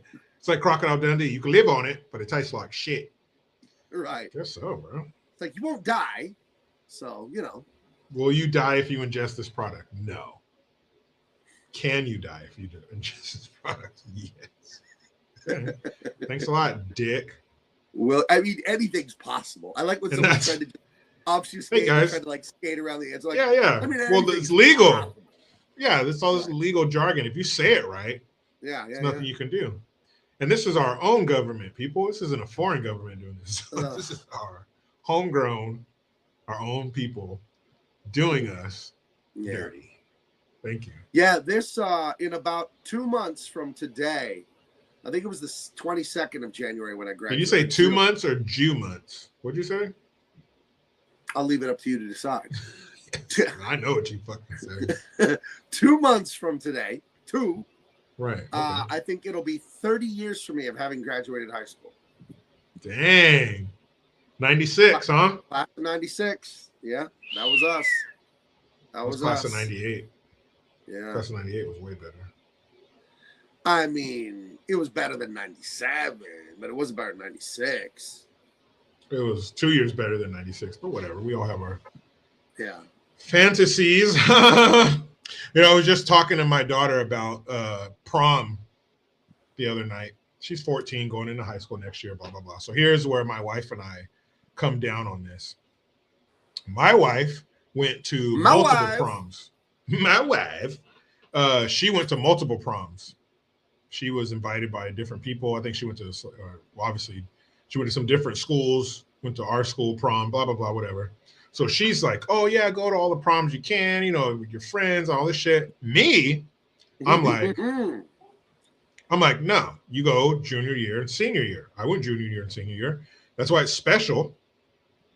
And I said, I'm certainly not buying you different dresses for all this nonsense, for all this gallivanting. So I don't know. That's where we're at. It's kind of far away, but not really. She'll be 16, 17 in the blink of an eye. Doink, doink. You know, here she is 17. Right. So I don't know. I'm standing my ground. Junior year, senior year. Your dad, you gotta you gotta lay down the law on that stuff. You know. I never went to prom. I didn't go. I don't remember why I didn't go junior year. And then senior year, my girlfriend went to Mexico for like her dad or grandpa's big birthday. Like that weekend. But here's the thing. A girl who's pretty cute, who really liked me, asked me to go. But I had a girlfriend, but another girl asked me to go, and I didn't go. I always think I should have went, maybe. You know? Senior year, I didn't go. So. Yeah. Well, hey, Adrian, I got your back. Fuck both of those bitches. How about that? I got your back, Adrian. Maybe not. Got your back. Both of those tramps, forget them. But yeah, man. I mean, maybe not with those two, but you should have gone to prom. Whatever. I mean, it's not going to leave a hole in your life that you didn't. No, but it was pretty cool. It's pretty cool. Yeah, it was fun to play grown up. I went to homecoming 3 times, sophomore through senior year. I think that was it. I went to homecoming, and I didn't go to any other ones. So homecoming's cool, but prom, you know, you get all dressed up. We went to this really nice restaurant called the Shadowbrook in Santa Cruz, California, and you know, you're on your own, kind of. You got to go there to the restaurant, order your food, and pay for it, and tip, and all that kind of stuff. And the limo, we didn't get a limo, but you know, getting fitted for your outfit, and it was pretty cool to do. And junior year, I went with a friend of mine, and then senior year, I went with my girlfriend at the time. R.I.P. She's actually passed since, but yeah, man, yeah, a couple months ago. Wow, she actually passed from cancer. Fucking A. And she would have been 46 years old next month. Jeez. And she passed from cancer. You talk about fucking young. But very young. Terrible. Yeah. But prom was really cool. My son said he's going to be the first boy to go to prom with 5 girls. So look at your son. He's got the looks to do it. All right. He's got the looks to do it. He's got a lot to learn. But I think, of course, he has to watch out for all whores. And I tell my son, if she doesn't have a father in her life, don't do it. But who I'm really worried about, especially now where every time you turn around, some whore teacher's fucking one of her students, it's the older broads that we got to be wary of. That is the cougars out there hunting for young prey, because they have the experience. They know how to lure you into their labia. So young girls, they're hot and young. Yeah. They're hot and young, and that's what they have going for them: their hotness and their youngness, or their youth, I should say. But a cougar, she might still have a little bit of that hotness left, and there's a little bit of that youth there, but she has techniques and tried and true methods to lure you into her lair. Oh, dude, cut through all the bullshit. When they're young, women have zero game because they don't need to. Yeah, they're young. Their game is existing with a boobs and butt. That's their game. Huh? Doink, doink, doink, just standing there. Game. They get a little older. Things start to head south. Little wrinkle here, a little side. Hey, they gotta, we gotta figure a little bit of stuff out, But they do. Yeah, they do. And if your target changes, if your target gets younger, well, they're more susceptible to your tricks. Right. And they can be. They're not. You're going to offer them something that's more than, they don't have it high and tight anymore, but they can give you a mean BJ that'll have your fucking toes curling in your shoes. You know what I mean? Skull right out of it. You're fucking, dude, you all fucked up. So yeah, young girls, they don't have the technique. It's like, ow, that hurts, too much teeth. Their technique consists of wiggling and giggling. Yeah, that's about as far as it goes. But that's enough. It works, when you're. Dude, but a 42-year-old, yeah, dude, you're gonna have to pull the sheets out of your ass when she's done. Like, damn, girl, suck the chrome off a bumper. So yeah, that's who. But again, there's the double standard. If my son at 16, 17 years old, his senior year, if he bagged, or I guess got bagged by a hot 35-year-old teacher, I mean, how are you really going to feel about that? As a dad, my daughter, come on, it is bad, but there's levels to bad, because if it was your daughter and it was a male teacher, people might die. You're dead. You're fucking dead. Figuratively speaking, YouTube, we let the law handle everything. Yeah, but in a fantasy world that I've created in my mind, in Minecraft, that dude's fucking dead. But your son, there would definitely be a moment of pause before you tackled this situation, because he is a male. Yeah. He is, 16, 17. He's coming, but the girl could be the same age, but it's just different. It's the double standard. That's how it is. But I would still, like you said, it's still bad. And I would still ultimately be super pissed at the fucking teacher. Like, I'm not going to be like, well, don't send her to jail. Nah, bitch, you're going to jail. Right. But, because what you did is wrong. Away. But it's not as wrong. Yeah. It's not as wrong as a female. And whatever you can say, but they're just the same age. It's just fucking different. And it is. And that's that. Yeah. So these are all the cool shit I get to look forward to. Yeah, those were the days. 30 years ago, high school for me, man. That's crazy to think about. And, I don't really know anyone from high school besides Merlin and Rocky. And I've known them since I was 9 and 10 years old. You don't need to fucking know all those people. Half of them are fucking assholes anyway. Eat a dick. There's a couple teachers I want to run into. I was pretty much a lone wolf my whole life. I have very few friends today. I barely had any in high school. I just, I'm not shy, as everyone knows. I'm not a shy person at all or anything like that. I don't know. I've just been I think because when I was a little boy, a toddler, and a little bit older, I was always alone. My parents were working or going to graduate school and all that. And my brother was going to preschool or kindergarten. And my grandparents were running the tortilla factory. So I'd hang out at the tortilla factory. I'd hang out in the alley behind it and play with my Star Wars figures by myself. I'd watch cartoons by myself into this TV they had for me in the restaurant. And I got used to being alone.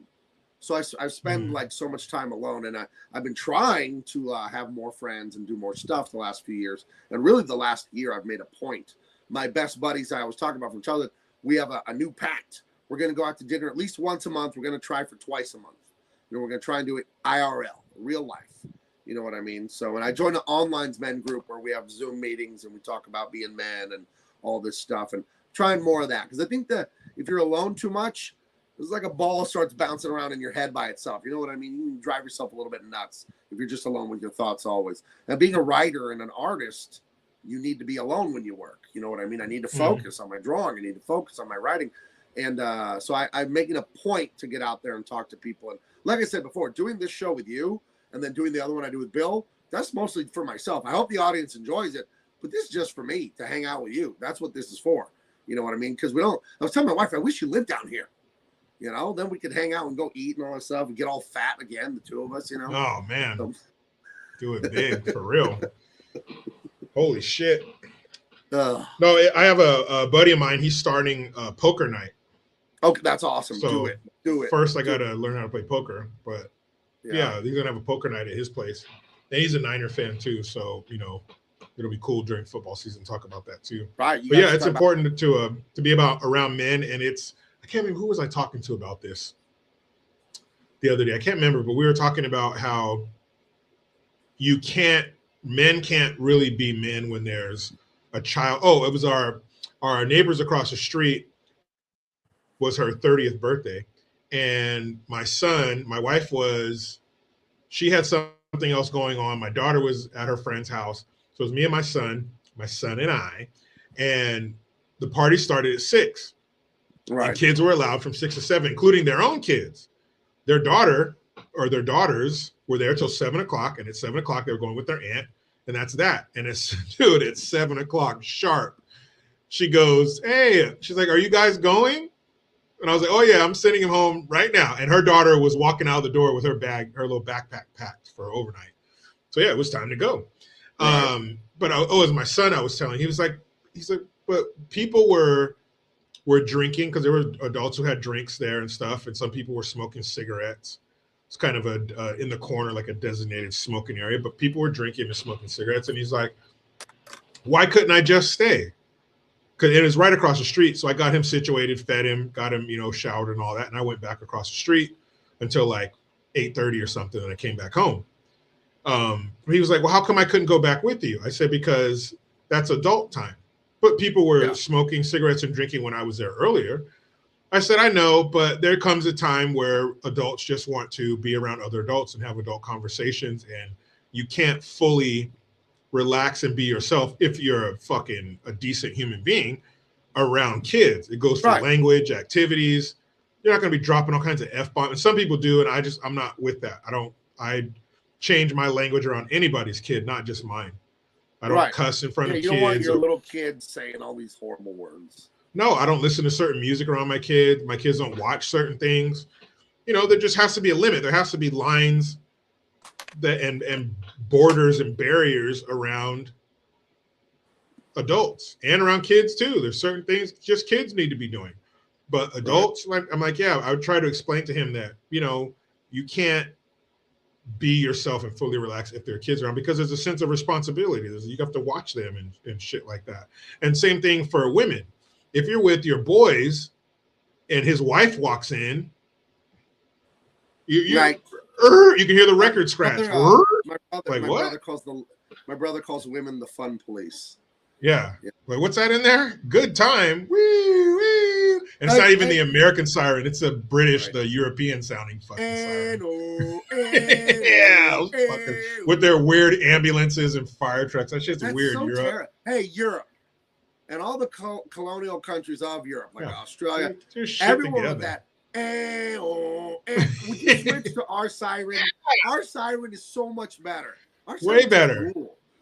And way better. Dude. And while you're switching shit over, fucking inches and miles and gallons and quarts. Get out of here with your bullshit fucking kilometers. What's a kilometer? Miles, buddy.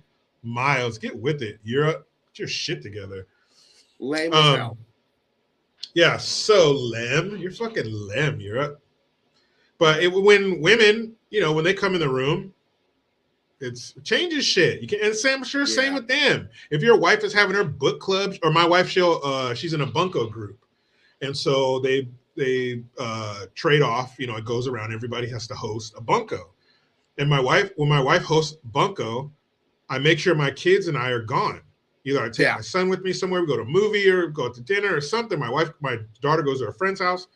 But I'm not trying to be of a house full of women, and we can hear them because we'll show up at the end as everybody's cleaning up and they're leaving. Dude. They're cackling.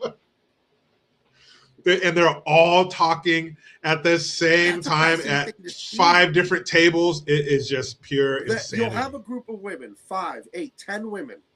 They're all talking and they're all listening. Men can't do that. It's one thing at a time. But the women, the way the brain is wired, they can be in every. It's crazy. But to a man, it's confusing. It's chaos. Yeah. You just want to go, hey, shut the fuck up, one at a time. Sarah, go. Carol, go. Like, what the fuck are you guys doing? But that's how they roll, man. They just fucking. Speaking of the metric system versus our superior system, what sounds cooler? Hey, I'm Gabe. I'm 6'4". Hey, I'm Gabe. I'm 1.82.88. You lost centimeters. me. You lost me at point. You lost me. I don't want to hear that shit. Yeah. Or, hey, I weigh 250 pounds. Oh, I'm actually like 4 stone. What the fuck's a stone? Oh, Get out of here. I'm 1.93 meters or 6'4". No. Come on, shut up.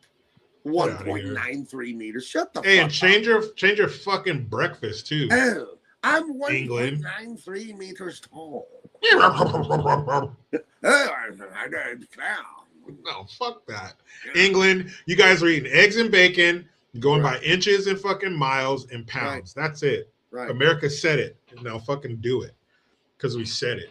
That's right. Man, I would love to see if we had a president who would use the full extent of his power without spilling over into the checks and balances. Now you got to check with Congress. No, I want him to spill over. Like if England won't change to our system, he'll shut down. Yeah, like shut down the English Channel. We'll send a naval blockade to the English Channel. You're fucking done. You're done. And we're of course, shut down every channel, every strait. We're gonna shut them all down. All down. Now we can only do it for like 60 days until we get the approval of Congress. Right. Until we need the approval of Congress. But what do you think is going to happen to England if we shut down all their imports for 60 days? That's right. It's going to be hard to get a fucking some mushy peas in a bowl, you fuckers. So you either switch over, we're cutting you off. Yeah, and stop saying that. It's water. Say it that way from now on, England. That's what I said. I said water. That's it. English Channel. Close it. I told you that I've been on a hot streak with movies, right? I've been talking to my AI on my phone, like, give me the bangers of crime movies. And they're all 70s, 80s movies. They're fucking awesome. I watched Get Carter, starring Michael Caine from 1971, Get Carter. Hardcore ass movie. And then I told Grok, okay, great job. We're like 4 crime movies in a row. Give me another one. And out of the blue, it suggests a movie to me called Deadly Weapons. Deadly Weapons is a grindhouse fetish movie starring a woman named Chesty Morgan, who has size I'm listening. P boobs, 73-inch bust line, and the plot. I didn't watch it. I swear I did not watch this movie. You should. I don't want to watch this kind of thing, but I'm like crime movie. They're all awesome classic crime movies, and I got into the British crime movies. Then it suggests me Lethal Weapon from 1971 or something, starring Chesty Morgan, whose boyfriend, husband, whatever is Chesty. But hold on, this is the plot of the movie. Do not watch this. I haven't watched it. Her boyfriend, husband, I'm gonna watch it. Killed by the mafia, and she hunts down and seduces the guys that killed him, and then smothers them each to death one at a time with her 73-inch boobs. That's the plot of Dangerous or Lethal Weapons or Dangerous Weapons. I don't see a fucking problem. I feel like this is not what I was asking the AI to show me. But AI, she's just going by. Because I watched Thief with James Caan. That was amazing. I watched Straight Time with Dustin Hoffman. That was fucking amazing. I watched Get Carter. That was amazing. I watched The Death of a Chinese Bookie. That was amazing. And then I'm like, okay, Grok, what else you got? More British crime bangers. It's like, have you heard of Lethal Weapon starring Chesty Morgan? I'm like, what are you talking about? That's not what I asked. No. So, dude, Michael Caine, that reminded me, he had a movie in 2009 called Harry Brown. I've always wanted to see it, and I've never remembered to rent it, and I heard it's badass. Awesome. Okay. Have you seen his Get Carter? Not the Stallone one, but his Get Carter? No, I haven't seen his. I've only seen the Stallone Get Carter, which was good. He drowned someone by putting them in the trunk of a car. He throws a guy off a building. He stabs a guy in the chest. He shoots another guy. He kills fucking everyone because they killed his brother. And he kills him like a savage. He's like an animal. You'll get Carter with Michael Caine. It's awesome. I highly recommend it. So I like it. I mean, you'll really like it. Hi, Michael Caine. Yeah, maybe we can review it. I didn't get a movie ready for this week. I was busy. Had family come to town. I went to a man's 90th birthday party yesterday. Damn. My Uncle Dave, who passed away in 2008, his wife, my Aunt Karis, her father, Ed, turned 90 yesterday. So there you go. So it was interesting to see. Good food, too. Good pot roast. Let's see. 2 countries separated by a common language and functioning taste buds. That's right. America and England with our mushy peas. Oh, don't get out of here with that shit. Dude, how can you... And I'm sorry, Matt Marsden. This isn't directed at you at all. This is directed exactly at Matt. Directed dead center in your chest, this Matt is Marsden. For nobody else. So everyone else, cover your ears. Matthew, listen up. Listen, tune in. I don't know how English people can present their culinary wares to the world and be like, this is good. I don't know what you're talking about. What the fuck are you talking about? I went off on last week on my live stream on how much better American food is in the rest of the world. And I took it country by country. French food, Italian food, Chinese food, Japanese food, all that shit. It's subpar. We do all of their food better than them, and then we better. So we're the best. We do it better than you. Usual. It's like the Olympics. We don't have the most populated country on earth. Somehow we win all the golds. Yeah, there are countries out there with 3 times, 4 times the population we have. Right. India, China, I'm talking to you. Yeah. And you guys, does India have an Olympic team? Let's start there. Don't even fucking know. But America is the standard. We're the entertainment standard. We're the medical standard. We're the military standard. We're the everyday life standard. We're the all the cool shit is here standard. Best of everything. That's just how it is. And I'm so glad. I'm so glad that my parents did what they did around Valentine's Day because I was born in November. So that means somebody was getting down in February. Oh. So I'm so glad they did what they did on American soil, and I was born here because, man. And there are other countries that are, America light. Like if you drink something light, you're like, yeah, that tastes like it, but I know that ain't sugar. You know what I mean? You're close. But have you ever like light mayonnaise? Yeah, other countries are light mayonnaise. You ever had light mayonnaise? Fuck no, you haven't, because it's disgusting. It makes no sense. But everything light sucks. Everything diet sucks. So that's what all these other English-speaking countries are. All the countries that celebrities want to run to or talk about they're going to run to if so-and-so gets in office. They go to England. They never go to Canada because Canada's super hard to get into, contrary to popular belief. But they run to, Ireland, one of them other ugly fucking puss eaters went to Why is it so hard for England. You to say you're against fascism, dude? I don't know. I try, but I can't. I love fascism. I love America. Is it that hard to say you're against fascism, dude? Who isn't? That's like saying, is it so hard to say puppies are cute? I don't need to say that. You ever seen one? I don't need to say that puppies are cute. The old rhetorical trick from the first year of law school of, do you still beat your wife? Does your mom know you're gay? Like, it's that kind of question. Like why is it so hard to denounce fascism, dude? It's not necessary. And please, find me some. Here in America, you can find it around the world easy. But here in America, find me some, because as far as I know, I haven't been hindered in going or anywhere or doing anything that I want to do. There are no. Yeah, but he wants to.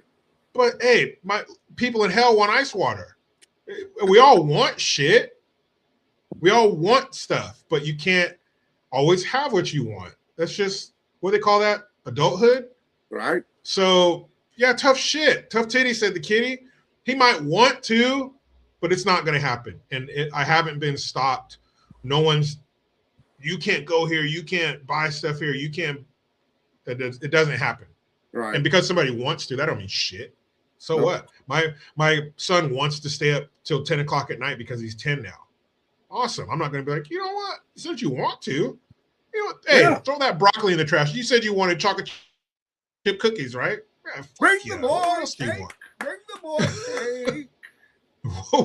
What else do you want? Like, it doesn't matter. Young master, what else can I bring to you?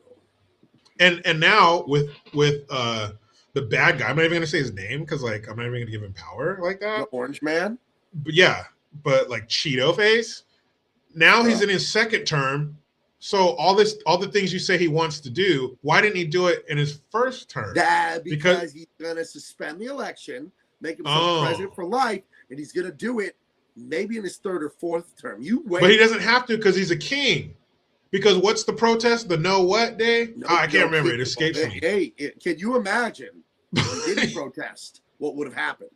But he's already, in their mind, he's already a king. But we were this close, and the protest stopped him. Oh, so he was going to do king stuff. We were on the edge. We were on the and then edge of tyranny. He looked out the stained glass window of his castle and noticed that the commoners were down there. Yeah.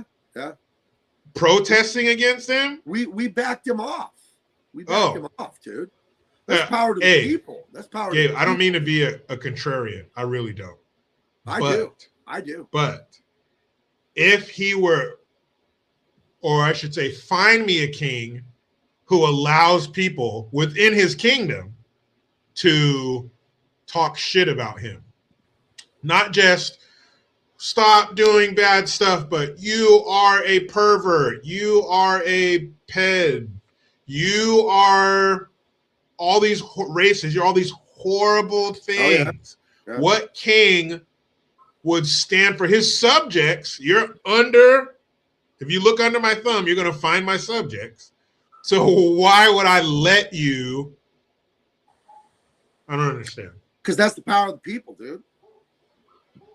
But doesn't he have all the power since he's the king? But we got together, we took it back. But kings don't get.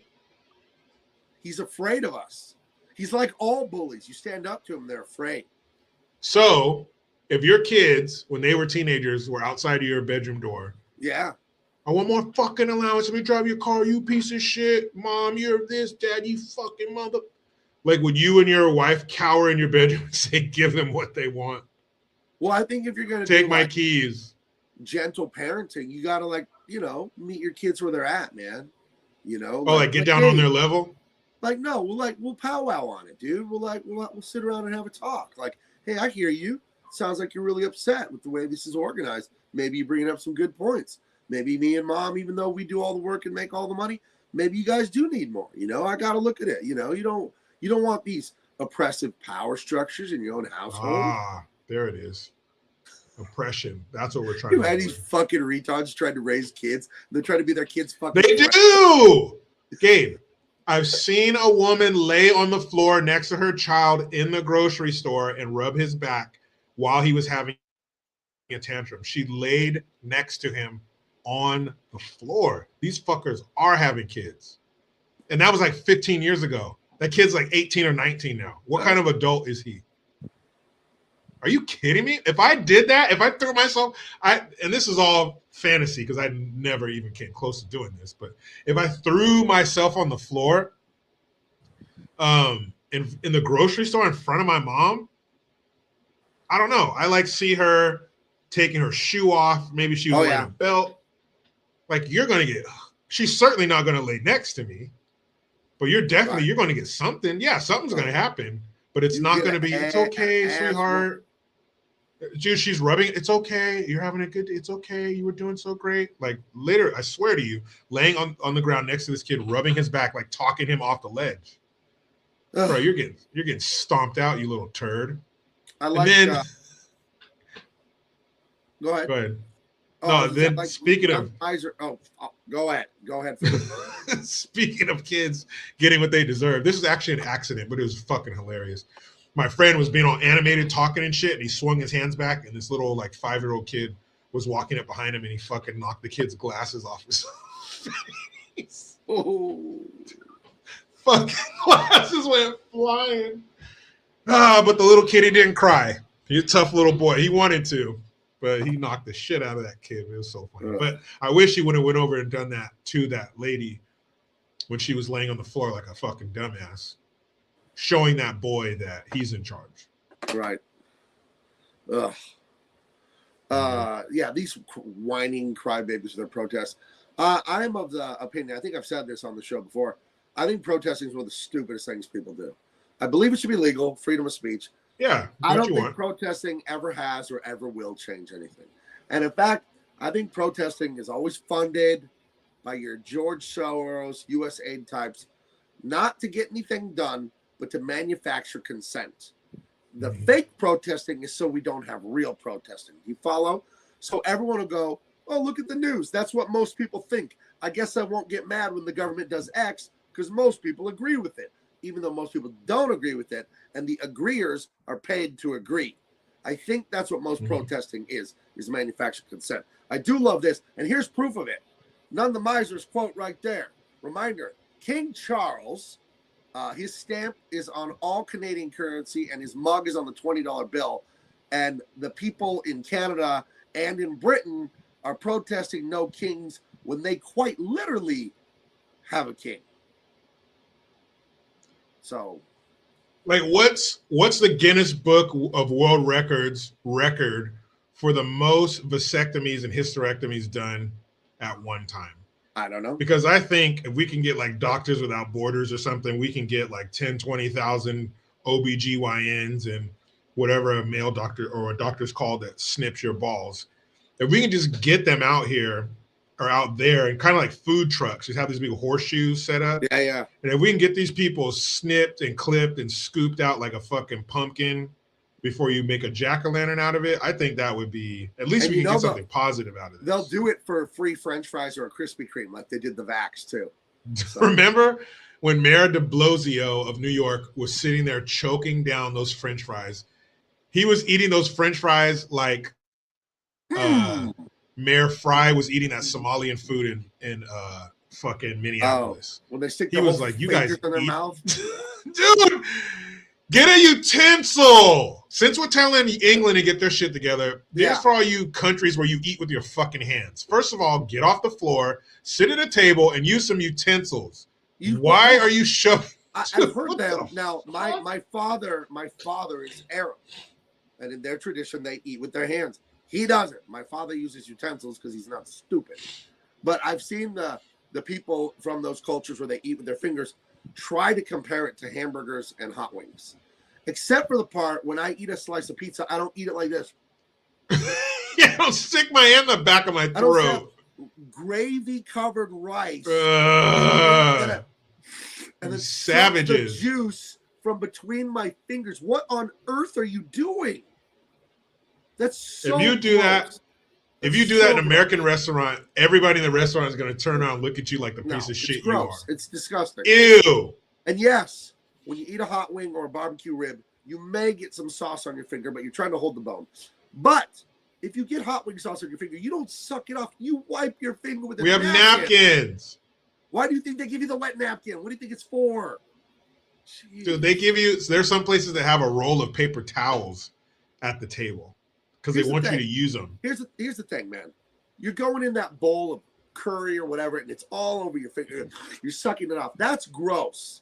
But Jericho, that's a drop in the ocean compared to now your hand is going back. And it's a community bowl. Yeah, I see it. No. Jericho, I want you to think of all the places your fingers have been and then realize my fingers have been in the same kind of places. Hey, I got a website dedicated where my fingers have been.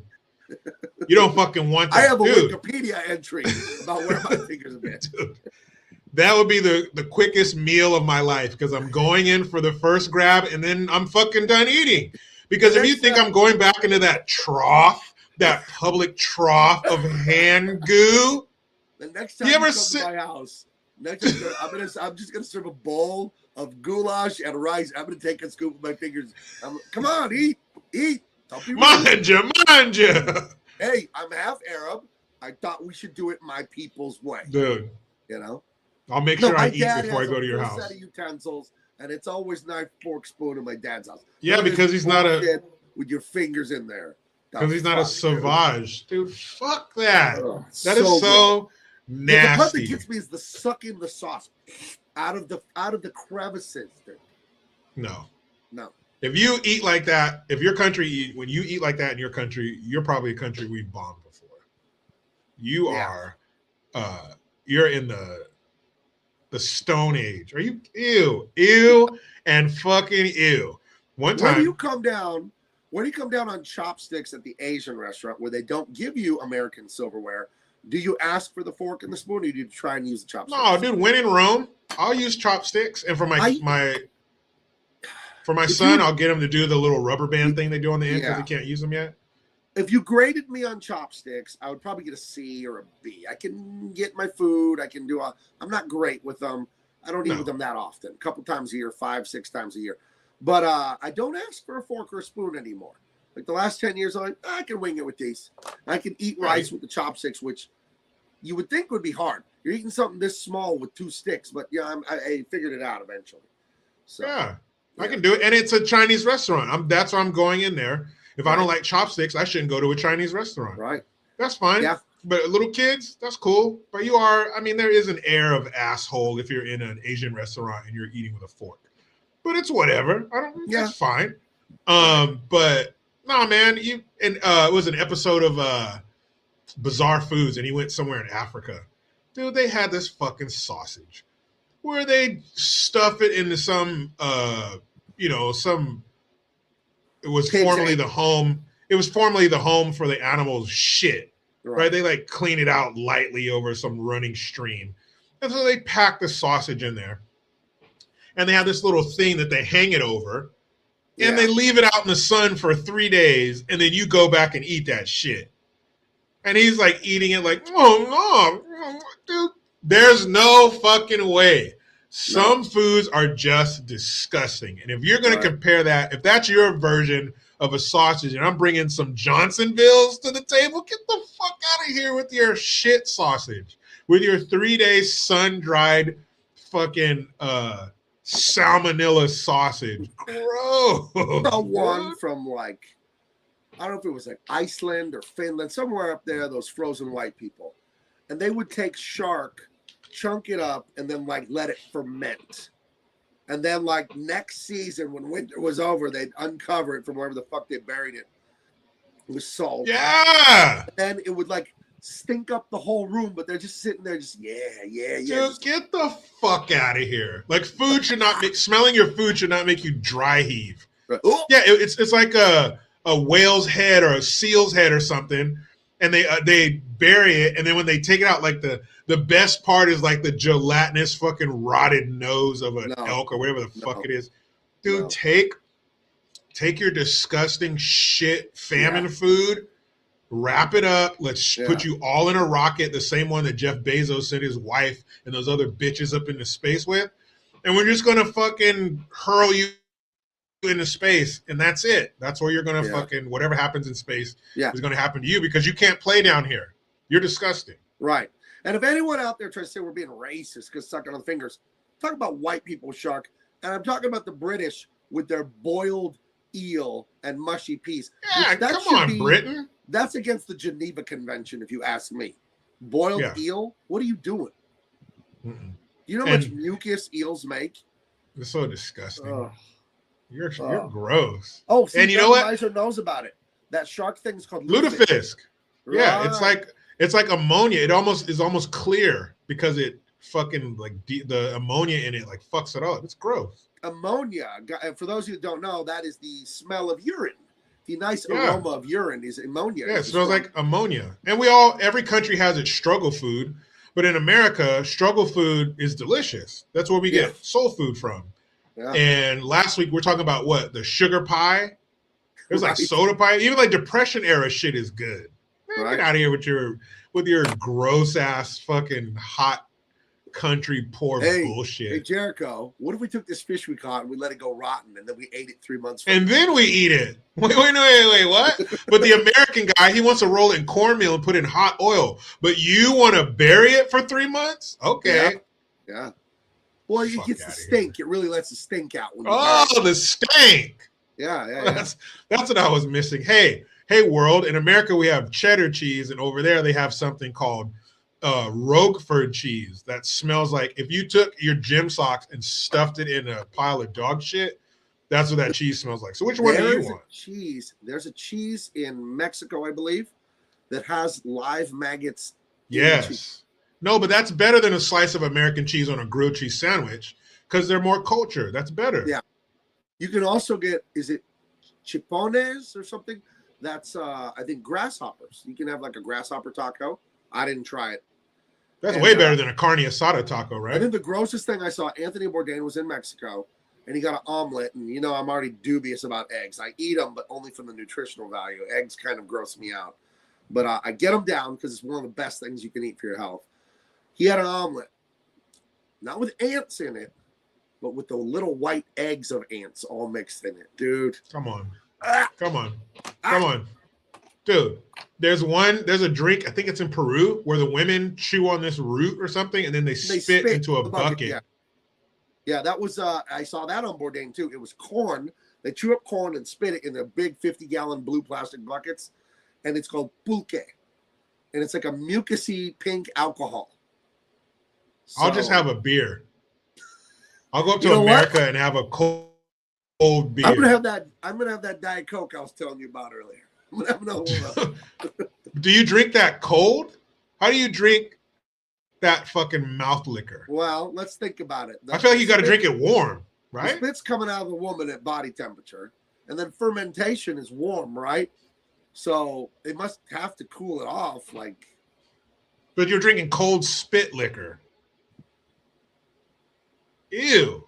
It's like the coffee that people drink that comes out of a cat's ass. Oh, the Kopi Luwak or whatever. Yeah, cat shit coffee. I have a friend, like a family friend. I don't know him too well, but he's into all the latest trends. Every time I go to his house, he has the latest thing you've seen, the memes, the trends, the whatever. And he's a coffee guy. He grinds and roasts his own beans. He's even starting his own coffee brand. But I was at his house 10 years ago when the monkey poop coffee was going viral on the internet, and he had some. And he offered me a cup of it. Now, do you want to guess if I had it or not? I did not. Hey, you want Folgers or do you want cat shit coffee? Hey, my cat just shit this out. Would you like to drink it with me? You want some? You want me to run it over some hot water in a cup for you? I rinsed most of the poop off. Don't worry. Hey, I always grew up thinking the best part of waking up was Folgers in your cup, not cat shit in your cup. Right. But maybe I heard it wrong. Yeah.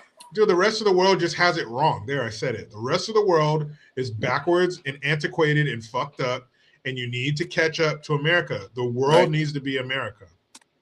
Because we have the best culture. We're the most generous. We're powerful. We're so funny. Like, if you make it in America, no one ever says, I want to make it in Mogadishu, Ma. When I get older, I'm going to go make it big in Bangladesh. No one's ever said, I'm going to go make it. You watch, Dad. You say I can't make it. When I grow up, I'm going to go to Canada and be a big star. No one's ever fucking said that.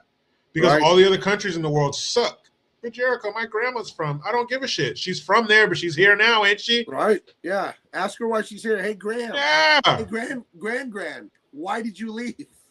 Yeah, Grand. How come you're not in the old country having your annual dirt soup? Because she's in America eating that fucking clam chowder, man. That's right. That hey, Grandma, bullshit. how come you floated here on a raft made of milk cartons from Cuba? Why that took you 9 days, and half of you were taken by sharks. Leave so bad? Meemaw, how come you're not back in the old country drinking cold cat piss in the summertime? Well, because I'm here in America where you have cold lemonade. Oh! Right. Both yellow liquids, but one of them tastes like piss. All right. Stop it. I wish we had a president who just said, I'm taking over the fucking world. That's right. We got to shut down everybody's water. Yeah, no, your beliefs are shit. You've been fucking up for 2,000 years. We're going to take it over. Sorry, right. Walmart, McDonald's, right? Everything. We should reality have TV. You know, like those AC-130, like the giant cargo planes that come in and they'll drop like an army tank out. You know, yeah. We got to have those, but it's so big it has modular pieces of a Walmart in it. So it just drops the Vision Center. Boom. The Women's Intimate Apparel Center. Boom. The video game. Just drop it all and then Lego the whole Walmart together. Yeah. Right. Just like the AI videos.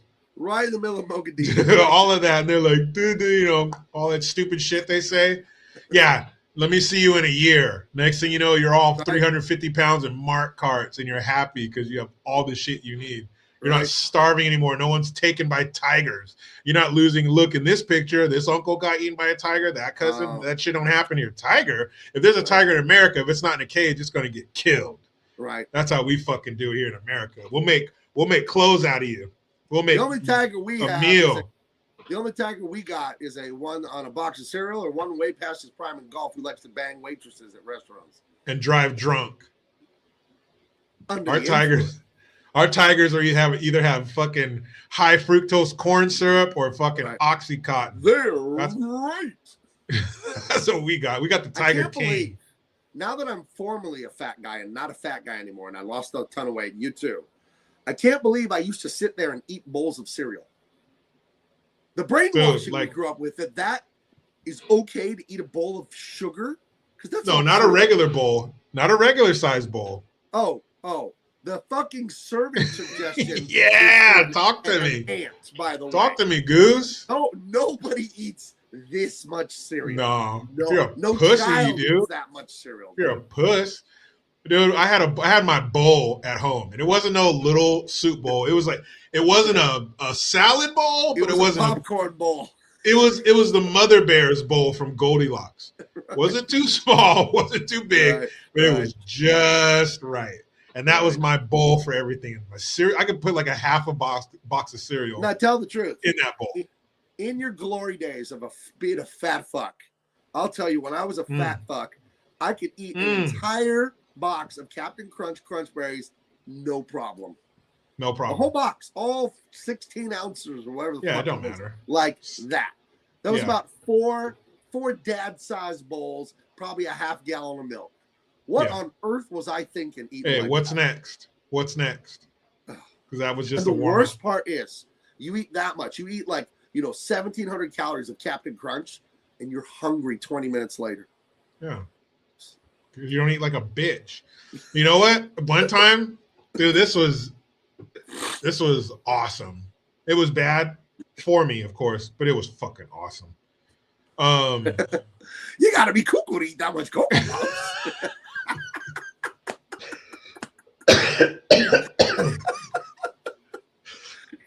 Remember Cookie Chris? Say that the Cocoa Bird, that dude is yeeted to the gills on cocaine. It's like it's Cocoa Puffs, but they're not talking about the kind of cocoa you think they're talking about, dude. Woo! Dude, that bird was cooked the fuck out. Yeah, he was something else. Dude, one time, and it's not even what I bought. It's not so much what I bought, but it's the lengths I went to buy it. Uh-oh. So one day, I think it was a payday or something. My wife and I, we were married. We didn't have kids yet. It was like a Friday or some shit. I was like, you know what? I'm going to go get some takeout. We're going to watch a movie and chill, right? We're just going to kick it. So I go and I got our favorite Chinese food. That was in Prunedale, but we lived in Marina. So it was like a 25 minute ride each way. All right. So I smashed out there. I got our favorite Chinese food. All right. I think my wife wanted like the almond chicken and white rice. I got Mongolian beef and pork fried rice. And this place, and Mandarin orange chicken wings. Ooh. I would take them home, throw them on a cookie sheet at like 400 degrees for like another 15 minutes where that sauce gets all caramelized. There's almost a little crunch to it. Oh, this is, I'm not, like you guys thought I was fucking around. You don't get to 350 pounds. Crunch look like child's play. This is a warm up to your Captain Crunch was a warm up to the Chinese food. Right. You don't get to 350 pounds by fucking around. No, it takes hard work and dedication. Anything you achieve takes hard work, dedication. Hey, you're not just going to be a fat fuck sitting there. You got to put the work in. No, I took this shit serious. So like it was your fucking job. It was. Apparently it was. And I didn't tell my wife because she would have been like, don't drive that far, blah, blah, blah. But I knew she really liked it, right? Right. So I go to get our Chinese food. So it's the almond chicken, white rice, pork fried rice, Mandarin orange chicken wings, Mongolian beef. They get it. They always give it to you in a little box that's totally unrelated to the product they're giving you. It'll be like a Heineken box or some shit. Put your Chinese food in it. So I go in there. I already knew the price. I go in there. Oh, hi, all that shit. Take it. There was a Safeway across the shopping center from this Chinese restaurant. So, of course, I go in Safeway and I get a package of the Chocolate Lovers Nestle Toll House cookie dough. So, of course, I'm going to bake some big-ass cookies. Got some cookie dough ice cream already in the freezer. It's about to be totally fucked up. So that's what I killed that night. But that's that night. But we're talking about years of that night. Years of stopping by Black Bear Diner on the way home and getting the center cut piece of bread pudding with the praline sauce. And of course, working at Trader Joe's, you got the super premium French vanilla ice cream to scoop on top of that after you microwave it for 1 minute exactly. It's not too hot, doesn't melt the ice cream too much. All that shit, all that fat person shit. There's a place called... My brother was a family therapist and all that. He worked at like different places where, drug addicted people, homeless people, all this stuff. But one thing I learned about drug addicts, I'm not putting them down, it's fascinating, is that part of the excitement of taking drugs isn't just taking them, but it's the ritual. It's going and buying it.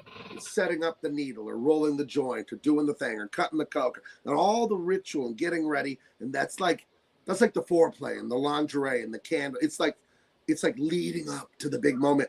Mm-hmm. And with like food addiction and like maladaptive overeating, like you and I used to do, there's the ritual too. You know what I mean? Going and buying it, parking in a hidden spot, eating like a fucking pig, doing the thing, dunking this into that and taking a sip of this. And it's like kind of no different than drug addiction, food addiction, it's terrible. And you end up just as dead if you push either one of them to the limit. Sure. Yeah. It's not like, oh, well, it doesn't hurt so much because he died eating food. If he died doing drugs, it would hurt worse. But, our dead father or dead husband doesn't hurt so bad because he died eating food. He died being a fat shit. It's still going to hurt the same. And there was a place in Seaside called Baldemiro's Tacos. And then go in there and get the carne asada burrito with 6 shrimp. So that way it was evenly distributed. And I could tell when I was talking to a new person because I go, con 6 camarones. Camarones? Yeah, dude, just put the 6 shrimp in my fucking burrito. Don't question me. And I always knew I was talking to the lady who and I worked like right up the street. So that was like our regular spot. Right. But yeah, that's what, or go to Costco on lunch, right. Hot dog, slice of pizza and a drink. Right. But it's the ritual. And it wasn't so much like the shame eating like that, because I never hid it from my wife or anything like that. But still going home, setting it up on the coffee table, turning on your favorite show or your movie, got your drink, all this shit, your napkins. I remember one time my wife was out of town with the kids. There was this awesome seafood restaurant called Phil's Fish Market. And I always get the 2-item combo. It was I would get fried shrimp and like fried calamari with a side of fries. It would all come together. So I went there and they had right down on the end of the counter, they had the desserts there were fucking crazy. So I would get a slice of, whatever chocolate cake, get my 2-item combo, the fucking pink lemonade with a little Sprite, add a little sparkle to it. And I remember parking where the boats, by the marina, where the boats were, and just like turning on my favorite podcast or something and just having everything fucking just sitting there eating. And it wasn't like I was hiding it, but my wife and kids were out of town. Fuck else was I gonna do? Let's go grub. Go home and chill. So yeah. Let's go eat our pain. Dude. Let's go eat our childhood. Dude, it was fucking crazy, man. But you know what? Here's something I think about. We're getting really real on double impact. That's right. I've not always, but for a while I've thought I want to talk to a shrink, but only to figure out how fucked up my childhood really was. Because you don't know how bad shit was until you bounce it off somebody else. No, because it's completely normalized because it's just what you know. But and then you're talking to your brother or something as an adult, and you realize how fucked up that was. That happened right? But in the moment, you were just like, But even for years afterwards, after, until you talk to somebody, one time my mom or my dad did this, and they're like, what? They're like crying, and you're like, what? I didn't. Oh, that's fucked up. I've had conversations with my brother in the last year or two, and he said some stuff from our childhood, or some stuff that happened to me, and it blew my mind how fucked up he thought it was. And I thought about it, like, oh my God, he's right. I never even thought about it. It was like horrible. Yeah, and I don't think I'm not like having issues to where I need to talk to somebody, but I've wondered, man, what if I did talk to somebody and they're just like, oh, fuck, dude. Like, I got to go see my shrink. I made the shrink see a shrink. Like, I had to fight when I was, 14 years old. I had to shoot my own dog. Like, that had to do something. Didn't do nothing. Didn't do nothing. It didn't do nothing. But I don't think I'm a well-adjusted normal person. But I've wanted to wonder, like, how bad was it? But I mean, okay, your biological father, he wasn't with your mother, so there's trauma.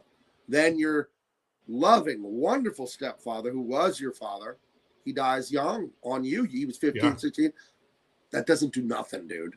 Yeah. That's devastating. It's fucking devastating. And you gotta like be okay with that. You gotta be okay and like mourn the loss and just like, okay, that really hurt me, and that's okay that it really hurt me. I survive, I move on, but like I think we fuck up as humans and men, but humans for sure. We tell ourselves, I don't care. It doesn't matter. It didn't bother me. And that's bullshit. It's okay to be hurt. The problem is when we react poorly to being hurt. And I feel like all this psychological mess in our heads, it's like a sneeze. It's coming out one way or the other. You could try it. It's coming out. It's not up to you. So you can like deal with it and talk to counselors and your brothers, the men you trust, a priest, whatever, or you can take drugs, and eat too much and become a gambling addict or whatever, because those addictive stuff starts in childhood. It's maladaptive coping strategies where if I just eat and watch cartoons, I don't have to think about mom and dad beating each other up. You know what I mean? Like, and that's where this stuff comes from, is the fear and the anxiety. I study this for a living, basically. It's my whole other thing I do with the men's group and all the stuff I'm involved in, because I don't want to be fucked up the way I was. So I've done a lot of study, a lot of counseling, a lot of men's group, and a lot of church. And this stuff starts, your brain starts it from birth. Well, you don't have memories before you're like 3, basically, but you do. It's all in there, but it's abstract. You don't have clear memories because you don't clearly understand the world. You do have a memory of being alone. You do have a memory of being scared. You do have a memory of being hungry. You do. And from infancy, you have these memories. They're in there. And they shape your worldview of, do people love me? Will they change my diaper when I'm dirty? Will they hug me when I'm crying? And that will inform how you are as an adult of, well, will people help me when I'm doing business or this or that? Or I want to move a couch. Will people even help me? You might think no one will help you because no one would hold you when you were crying when you were 6 months old. You know what I mean? So this stuff is deep and it's ancient in all of us. And there's no shame in having problems, addictions, whatever, but there is shame in never working on it. You could be fat, you could be broke, you could be whatever, and you could die that way.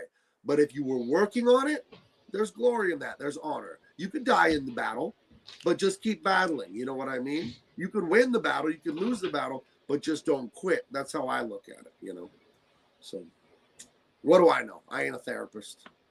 So well, you don't know nothing. I feel like I've learned a little something.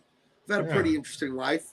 I was not pushed into, but got myself, and I'll take full responsibility, got myself married and turned into a father at 18. You know what I mean? My wedding anniversary is this November, 30 years. My high school graduation is this year, 30 years. So I was married, let's see, July, August, September, October. I was married 4.5 months after I graduated high school. Damn, you didn't waste no time. Nah, dude. Fuck. High school, check. If you do the math on it, she was probably pregnant when I was about graduating high school, right? Let's see. Well, 9 months from June, that's Christmas time. Well, no, the baby was born. The baby's born October-ish. March, the baby's born. So June. So that's June, going backwards? Summertime. There you go. I graduated at the end of June. Graduation night. What did I do on grad night? Went out and fed the homeless. Oh, yeah. Right. My high school had one of those big parties in the gymnasium for the seniors. Yeah, sober grad. Where you stay all night till 5 a.m. Yeah. I was only older when I realized why they do that. I thought it was just a cool thing to do and have fun. I'm like, oh, they don't want people going out getting drunk and rapping on the telephone. Fucked up. Oh. Yeah, I went to sober grad night. It was cool. I remember getting home at like 7 in the morning. Right. It was cool. We weren't sober, but we went, and it was just a cool place. But most of the kids went, so it's not like it was us and a bunch of fucking nerds. Like most kids did go, and it was cool. It was cool. It was a trip to be at school real late at night and fucking basically go around the school and go everywhere and, you know, whatever. Ours, you were people locked were doing in the things. gym. We had a huge gymnasium, and ours, you were locked in the gym all night. That was it, you know. So We were locked in the, I think we were locked in the Forum, which was our big area, but the quad. I do remember getting out of there, right, and making it around campus. But yeah, it was cool. I do remember getting home at like 7:30 in the morning. Sun was coming up. It's crazy. But yeah, that's how we do, people. We get real. We get real and we talk about food. That's it. That's right. And then we really talk about food. It's all about food, basically. Yeah. That was all roads. You know, all jokes aside, that was a big addiction for both of us. Food. It was a big problem for both of us. Oh man. Oh. It's still a battle because I still have my own money. I still have transportation, and there are still places around here that sell all the shit I want. I still know where the In-N-Out by my house is. I still know where it is. Exactly. It hasn't moved an inch. Yeah. I still know where the crumble cookie is in Yuba City. So yeah. I'm actually really glad that the Mars and Hershey Corporation switched to such disgusting ingredients. Because all that candy I loved 30 years ago, Twix, Snickers, Reese's peanut butter cups, it's inedible. Whatever they're putting, it's inedible. It's so gross.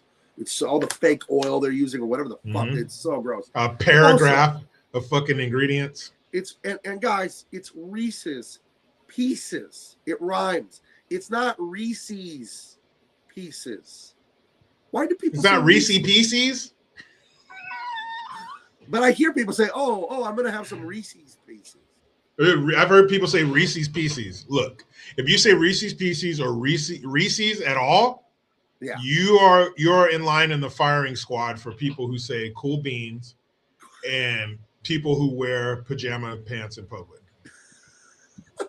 What if you were out, you were at the local Vons, there was a overweight man with blue hair, Cookie Monster pajama top and bottom, and he was eating a snack, and he turned to his pink-haired liberal girlfriend and said, "These Reese's Pieces are really good." She said cool beans? And she said cool beans. What happens to Jericho next? Hey, United States Air Force, hear me out, okay? I got some coordinates. Don't ask no questions. Just fly over and drop your ordnance. That's what I would do. And I'd get the hell out of there before the bombs started falling, because that's the only way that you can. Danger close. I'd paint the target right there. Dude, there's nothing you can do about that. That kid, that guy, he breastfed till he was 6 or 7. His mom kissed him in the mouth. There's all kinds of weird fucked up shit. No dad. Lots of animals, cat hair. He smelled like piss when he went to school. That dude is just, this is layers of fucked up. This is a fucked up lasagna that's taken years to make. And he's still at home, by the way, still at home. Still lays in bed with his mom under the covers watching their favorite TV show. Yeah, it's fucking weird. They watch Gilmore Girls together. Yeah, and his girlfriend lives at the house with him in his bedroom, the same bed he pissed in. And then the mom and the girlfriend have some weird competition going on, right? Yeah, the mom hates her. Right. The mom's always like, Benny, I need you to do this. And she knows it's to interrupt with the plan. Yeah. Knocks on the door. Hey, can you come help me? I need to take the trash out. Right. And she's like, ugh. It's your mom. Your mom is always there. Hey, don't talk about my mom, all right? My mom loves me. If she raised me, like she raised me alone. She raised me alone. You respect her. She raised me alone for the first 5 years, and she had her girlfriend, who they both raised me, and they taught me to. So don't talk about my mom. Pussy. Yeah, I don't like mama's boys. I don't. Hell no. You bitch ass. No way. No. It's great to love your mom and have a good relationship with her. I remember dancing with my mom at my wedding and crying like a baby. I love my mom. I'm certainly not a mama's boy, and my mom's not going to dictate the happenings of my relationship. What kind of weird dude, when I see dudes like that who like let their mom talk shit to their woman and fucking dude, you need to do this and that, and like talk shit not only about his woman but to his woman. Oh, and then the woman's like, are you gonna let her talk about, hey, she's my mom? Dude, you bitch, you pussy. You need to go live with your mom. Why don't you go stay with your mom and marry your mom and have sex with your mom? That shit's disgusting. I can't fucking stand dudes like that. Where's Yeah. my mom? You're gonna talk like my mom, dude. Take her titty out of your mouth and be a fucking man. Your woman is the new woman in your life, not your mom. You fucking big ass child. You ever notice you never hear about meddlesome father-in-laws? Nope. You hear about the meddlesome mother-in-law. My mother-in-law doesn't bother me. Thankfully, she doesn't do anything. I love my mother-in-law. She's the best. Yeah, so the best. Well, yeah, but I think it's not typical for the mother-in-law to bother the son-in-law. It's the mother-in-law bothering the wife because the wife replaced her. You know, so. But that's how it's supposed to be. Right, your woman, your wife is your new woman. That's the lady in your life. Your family that you're going to create with her is your new family. That's your new number one. Yeah. Everybody else takes a back seat. And if your mom is worth a shit, she's going to understand that and naturally fall into her role. And you usually find this with the single moms who don't got a fucking man to occupy their time, who don't got no husband. You should have a husband to occupy your time and let your son live his life. I can't stand that fucking baby Huey, big ass child bullshit. With my mama, you know, I'm always gonna put my mama first. You're a bitch. Yeah, you're a bitch, straight up. It's perverse. Dude, that's weird. Wrong. It's wrong. And speaking of England having their shit all wrong, peace, love. What's up to you? You're cool, but she says gas is $3 a liter in Europe. Are you serious? Dude, that's what, $12 a fucking gallon? Well, like $9-10 for a gallon? Pathetic. Europe. Get your shit straight. Pathetic. Put that on your list of things to fix. We've been going for over 2 hours. I'm gonna try and do movies again more frequently. We took a couple months off the movies. I needed the break. But you know what I want to do? We were joking about it earlier. You want to do Willy Wonka? Oh, yeah, I'm down. As long as it's the original one. I love the OG Willy Wonka. The new, I didn't see the one from like 2 years ago. And the 2005 Johnny Depp one is stupid, if you ask me. But the 1970 whatever, that's a really cool one. So it's got Gene Wilder. I'm down for that. But while I have it in mind, we also need to do the original Man on Fire with God, what's that dude's name? I know this is wrong, but I'll just say Gene Hackman. I don't know why I'm saying that.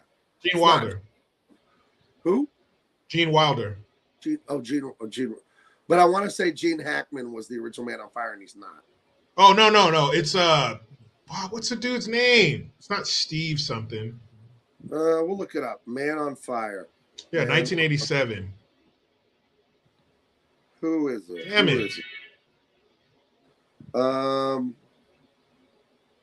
Let's see.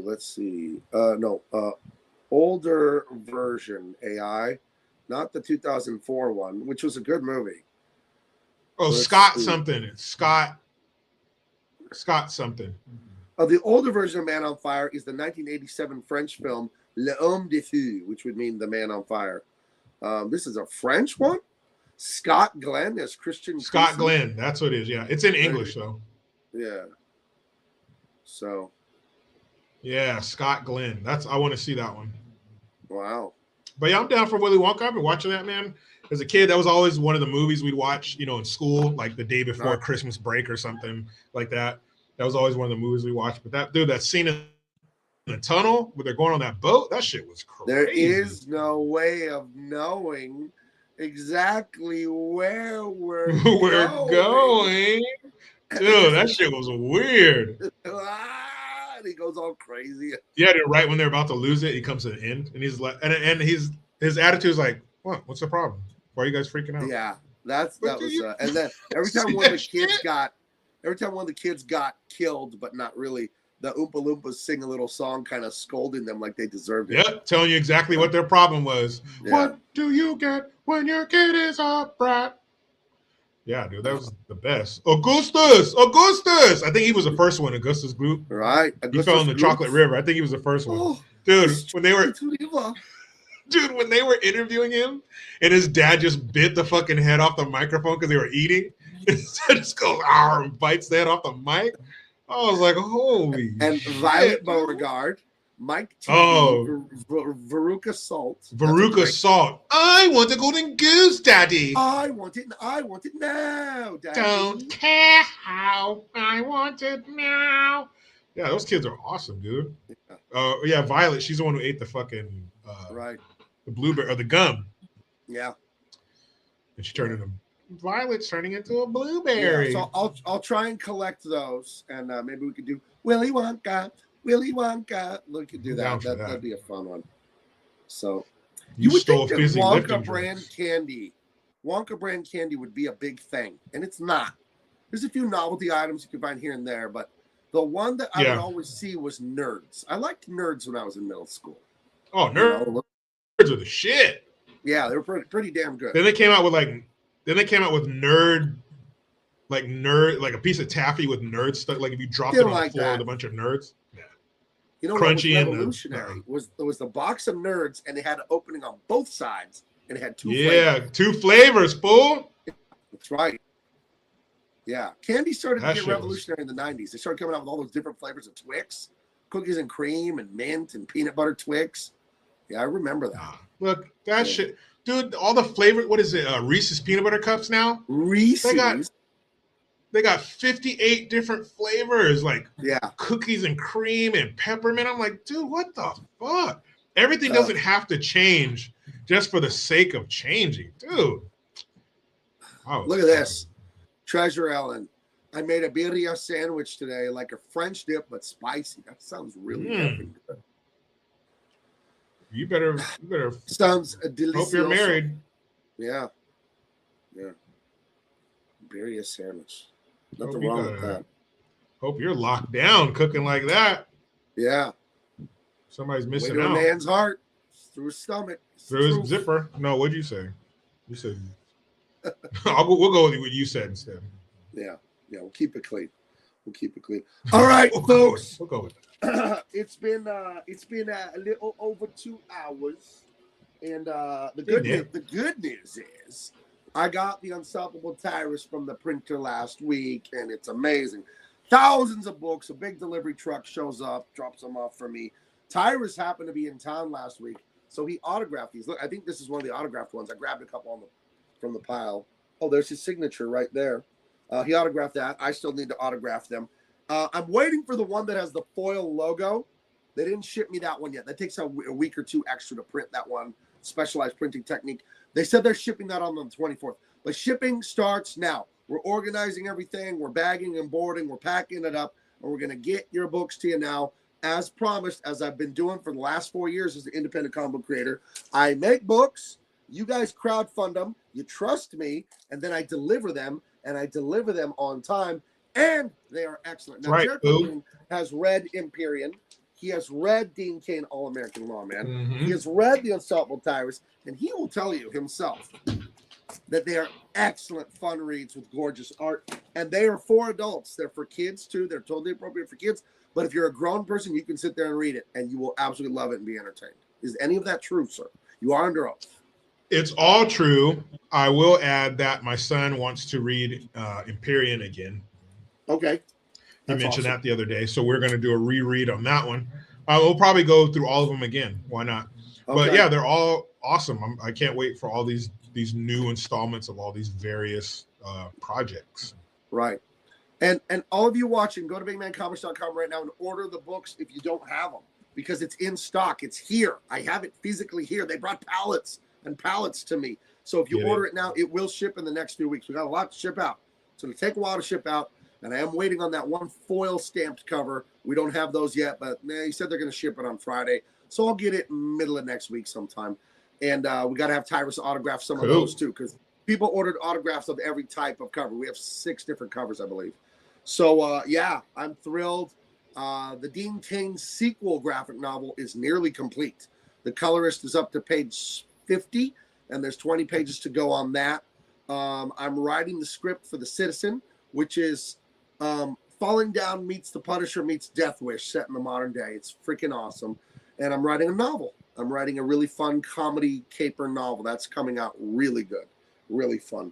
So things are great over here at Big Man Comics HQ. Get on the mailing list because there's a huge announcement coming tomorrow.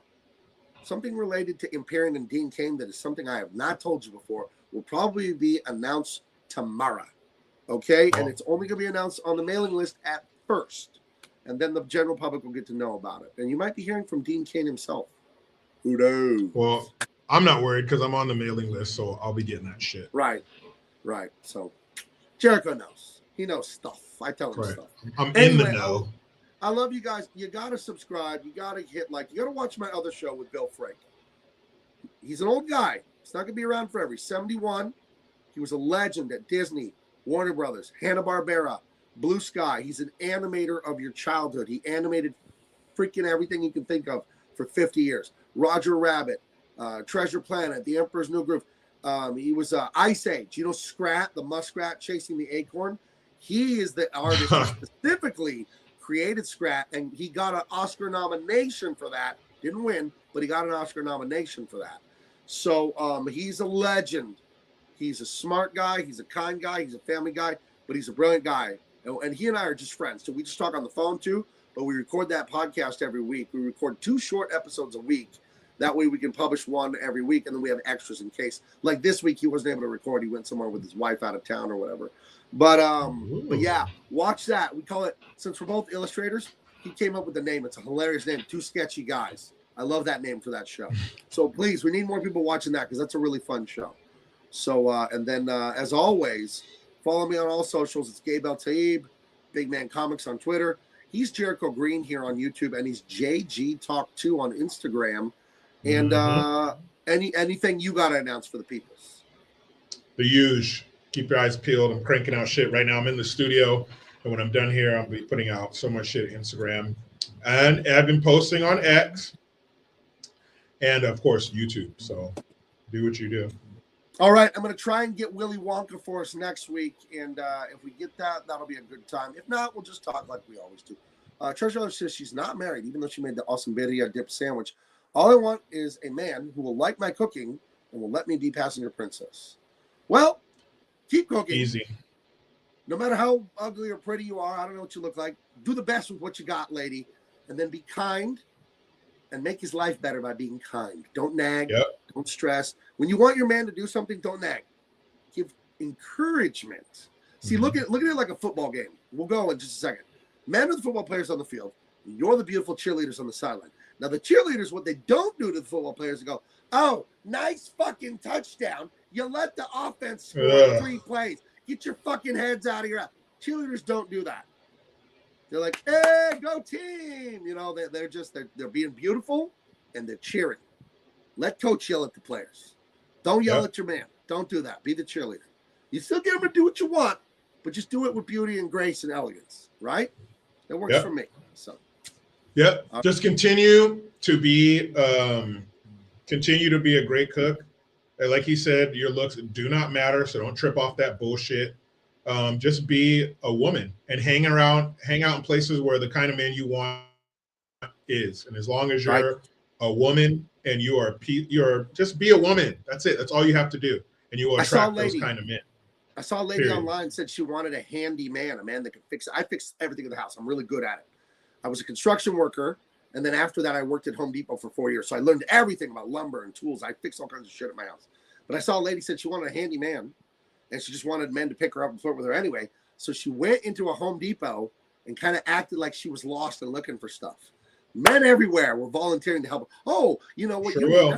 That's a number 8 machine screw that you really need is some lag bolts. You know, and let men mansplain, and men love to do that. We love to solve problems. So maybe go to a Home Depot and look a little lost, and some man will help you out. You know? Yep. Like, huh? Boom, you're done. And when you do get your man and you're married and you want him to do something, oh no, ask him naked. You're good.